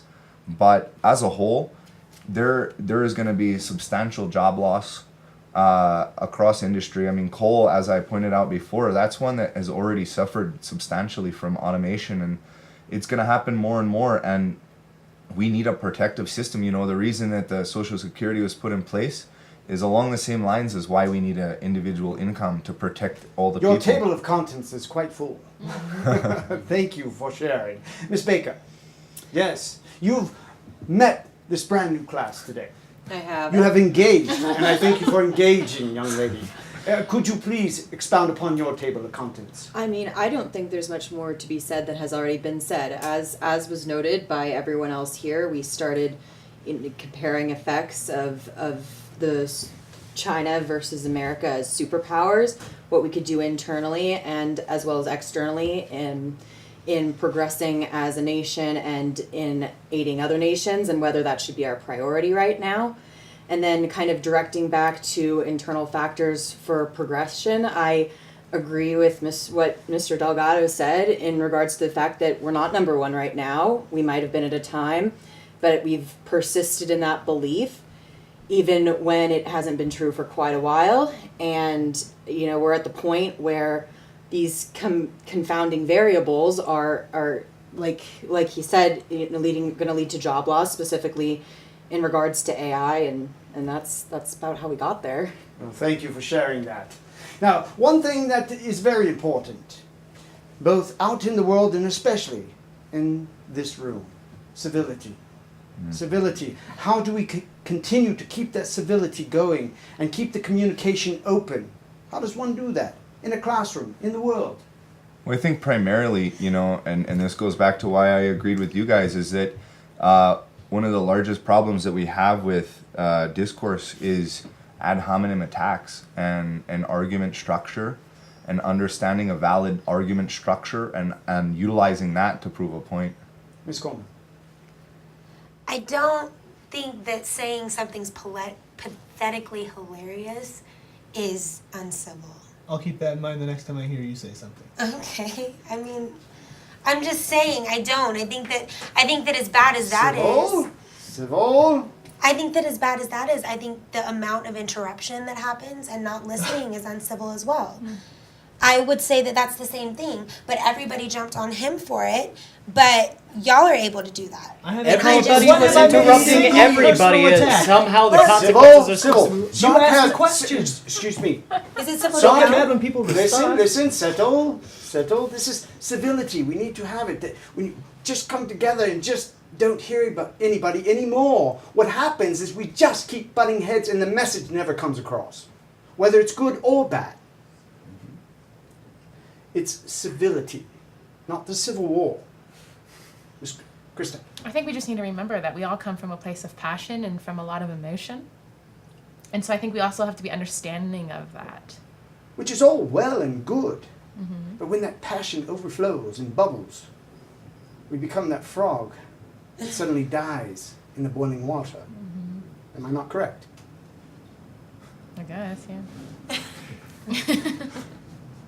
Yeah, So,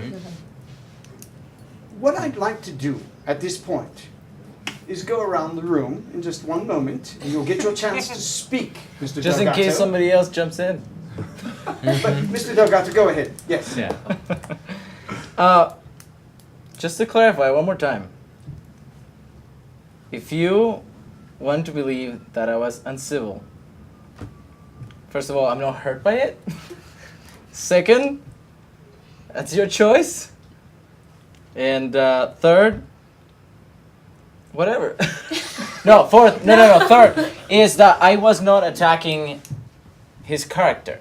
I was attacking the content of his argument, which I thought was, again, pathetically hilarious.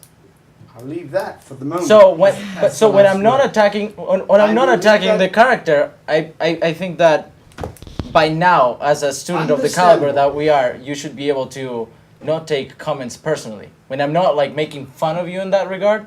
No one But can I- make But if I'm making fun of your argument, won't do anything. But I think let's use of move the on. word Move on. attack is a bigger issue here, because Yes, in having any sort of discourse surrounding policy, you don't want to be, even if it's attacking an argument and not a character, you shouldn't be approaching it via attacking someone. And this is an Yes, academic Ms. setting. Baker. Yes. Thank you so much. What I'd like to do at this moment is I would like to ask each individual in this room, number one, what they would want to learn, not only from this class, but from each individual, even if they don't agree with them. What do you expect to learn? And how, if you disagree with this person, how do you remedy that disagreement? Yes, Mr. H. Okay. Things I would like to learn in this class. It's not often that you're locked in a box with people you disagree with. I have critiques for my own party and the way they govern. But something that I think has been universally, or almost universally true of the Grand Old Party is the ability to put personal differences aside to actually progress an agenda. And I'm hoping to learn from this circumstance why that isn't given value. Very good. Ms. Coleman. I made a recent switch to being a history major, and I would just like to learn from all of you that are very intelligent and well versed on the subject, different policies and history, and I just like to learn about history from everyone. Yeah, we definitely disagree on a lot of things, but I would just like to learn your different points of view. Mr. Cook.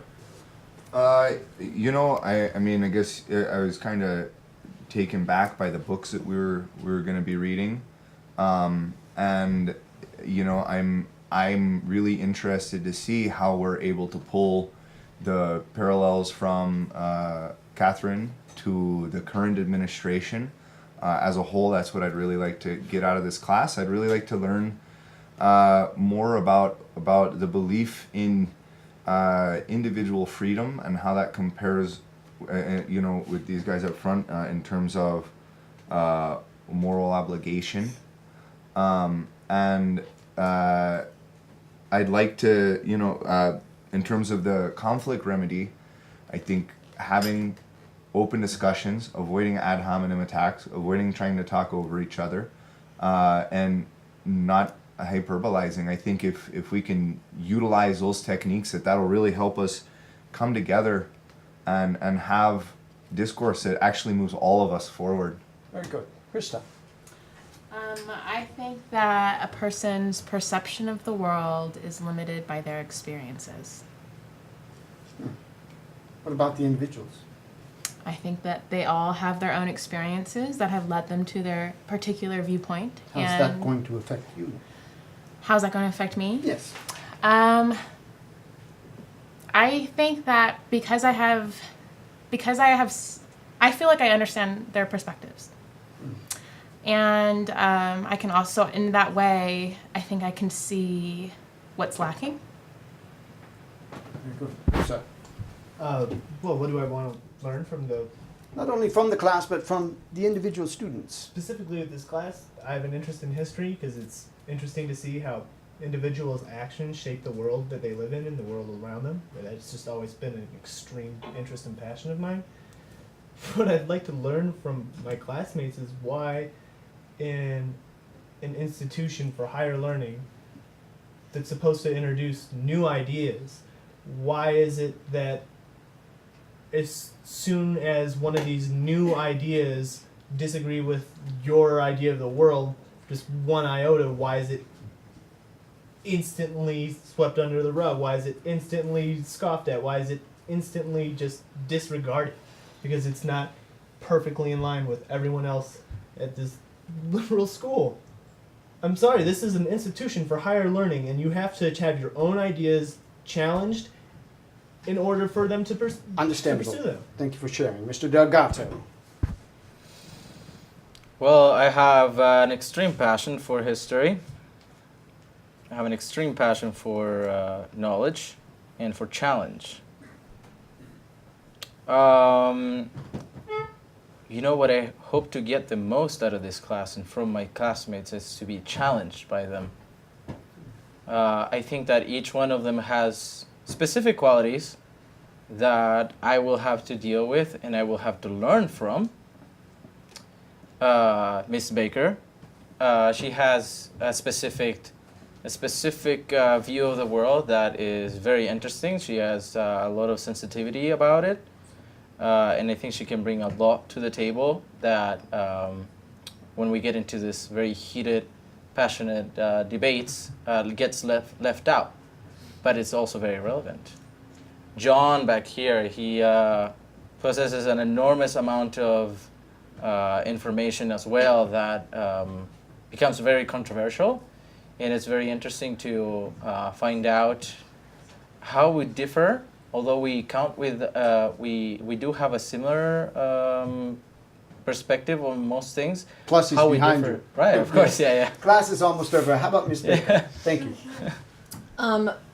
Primarily, one of the things that I would like to learn is, I think what's lacking most is how to properly engage in these discussions, like Ted mentioned, in a way that actually allows us to move forward and consider opinions other than our own and weight them against each other in a way that is not attacking other people's opinions or attacking people themselves for what they believe, but conversely examining specific policy issues and comparing them for what they are and not the emotional or personal factors driving them.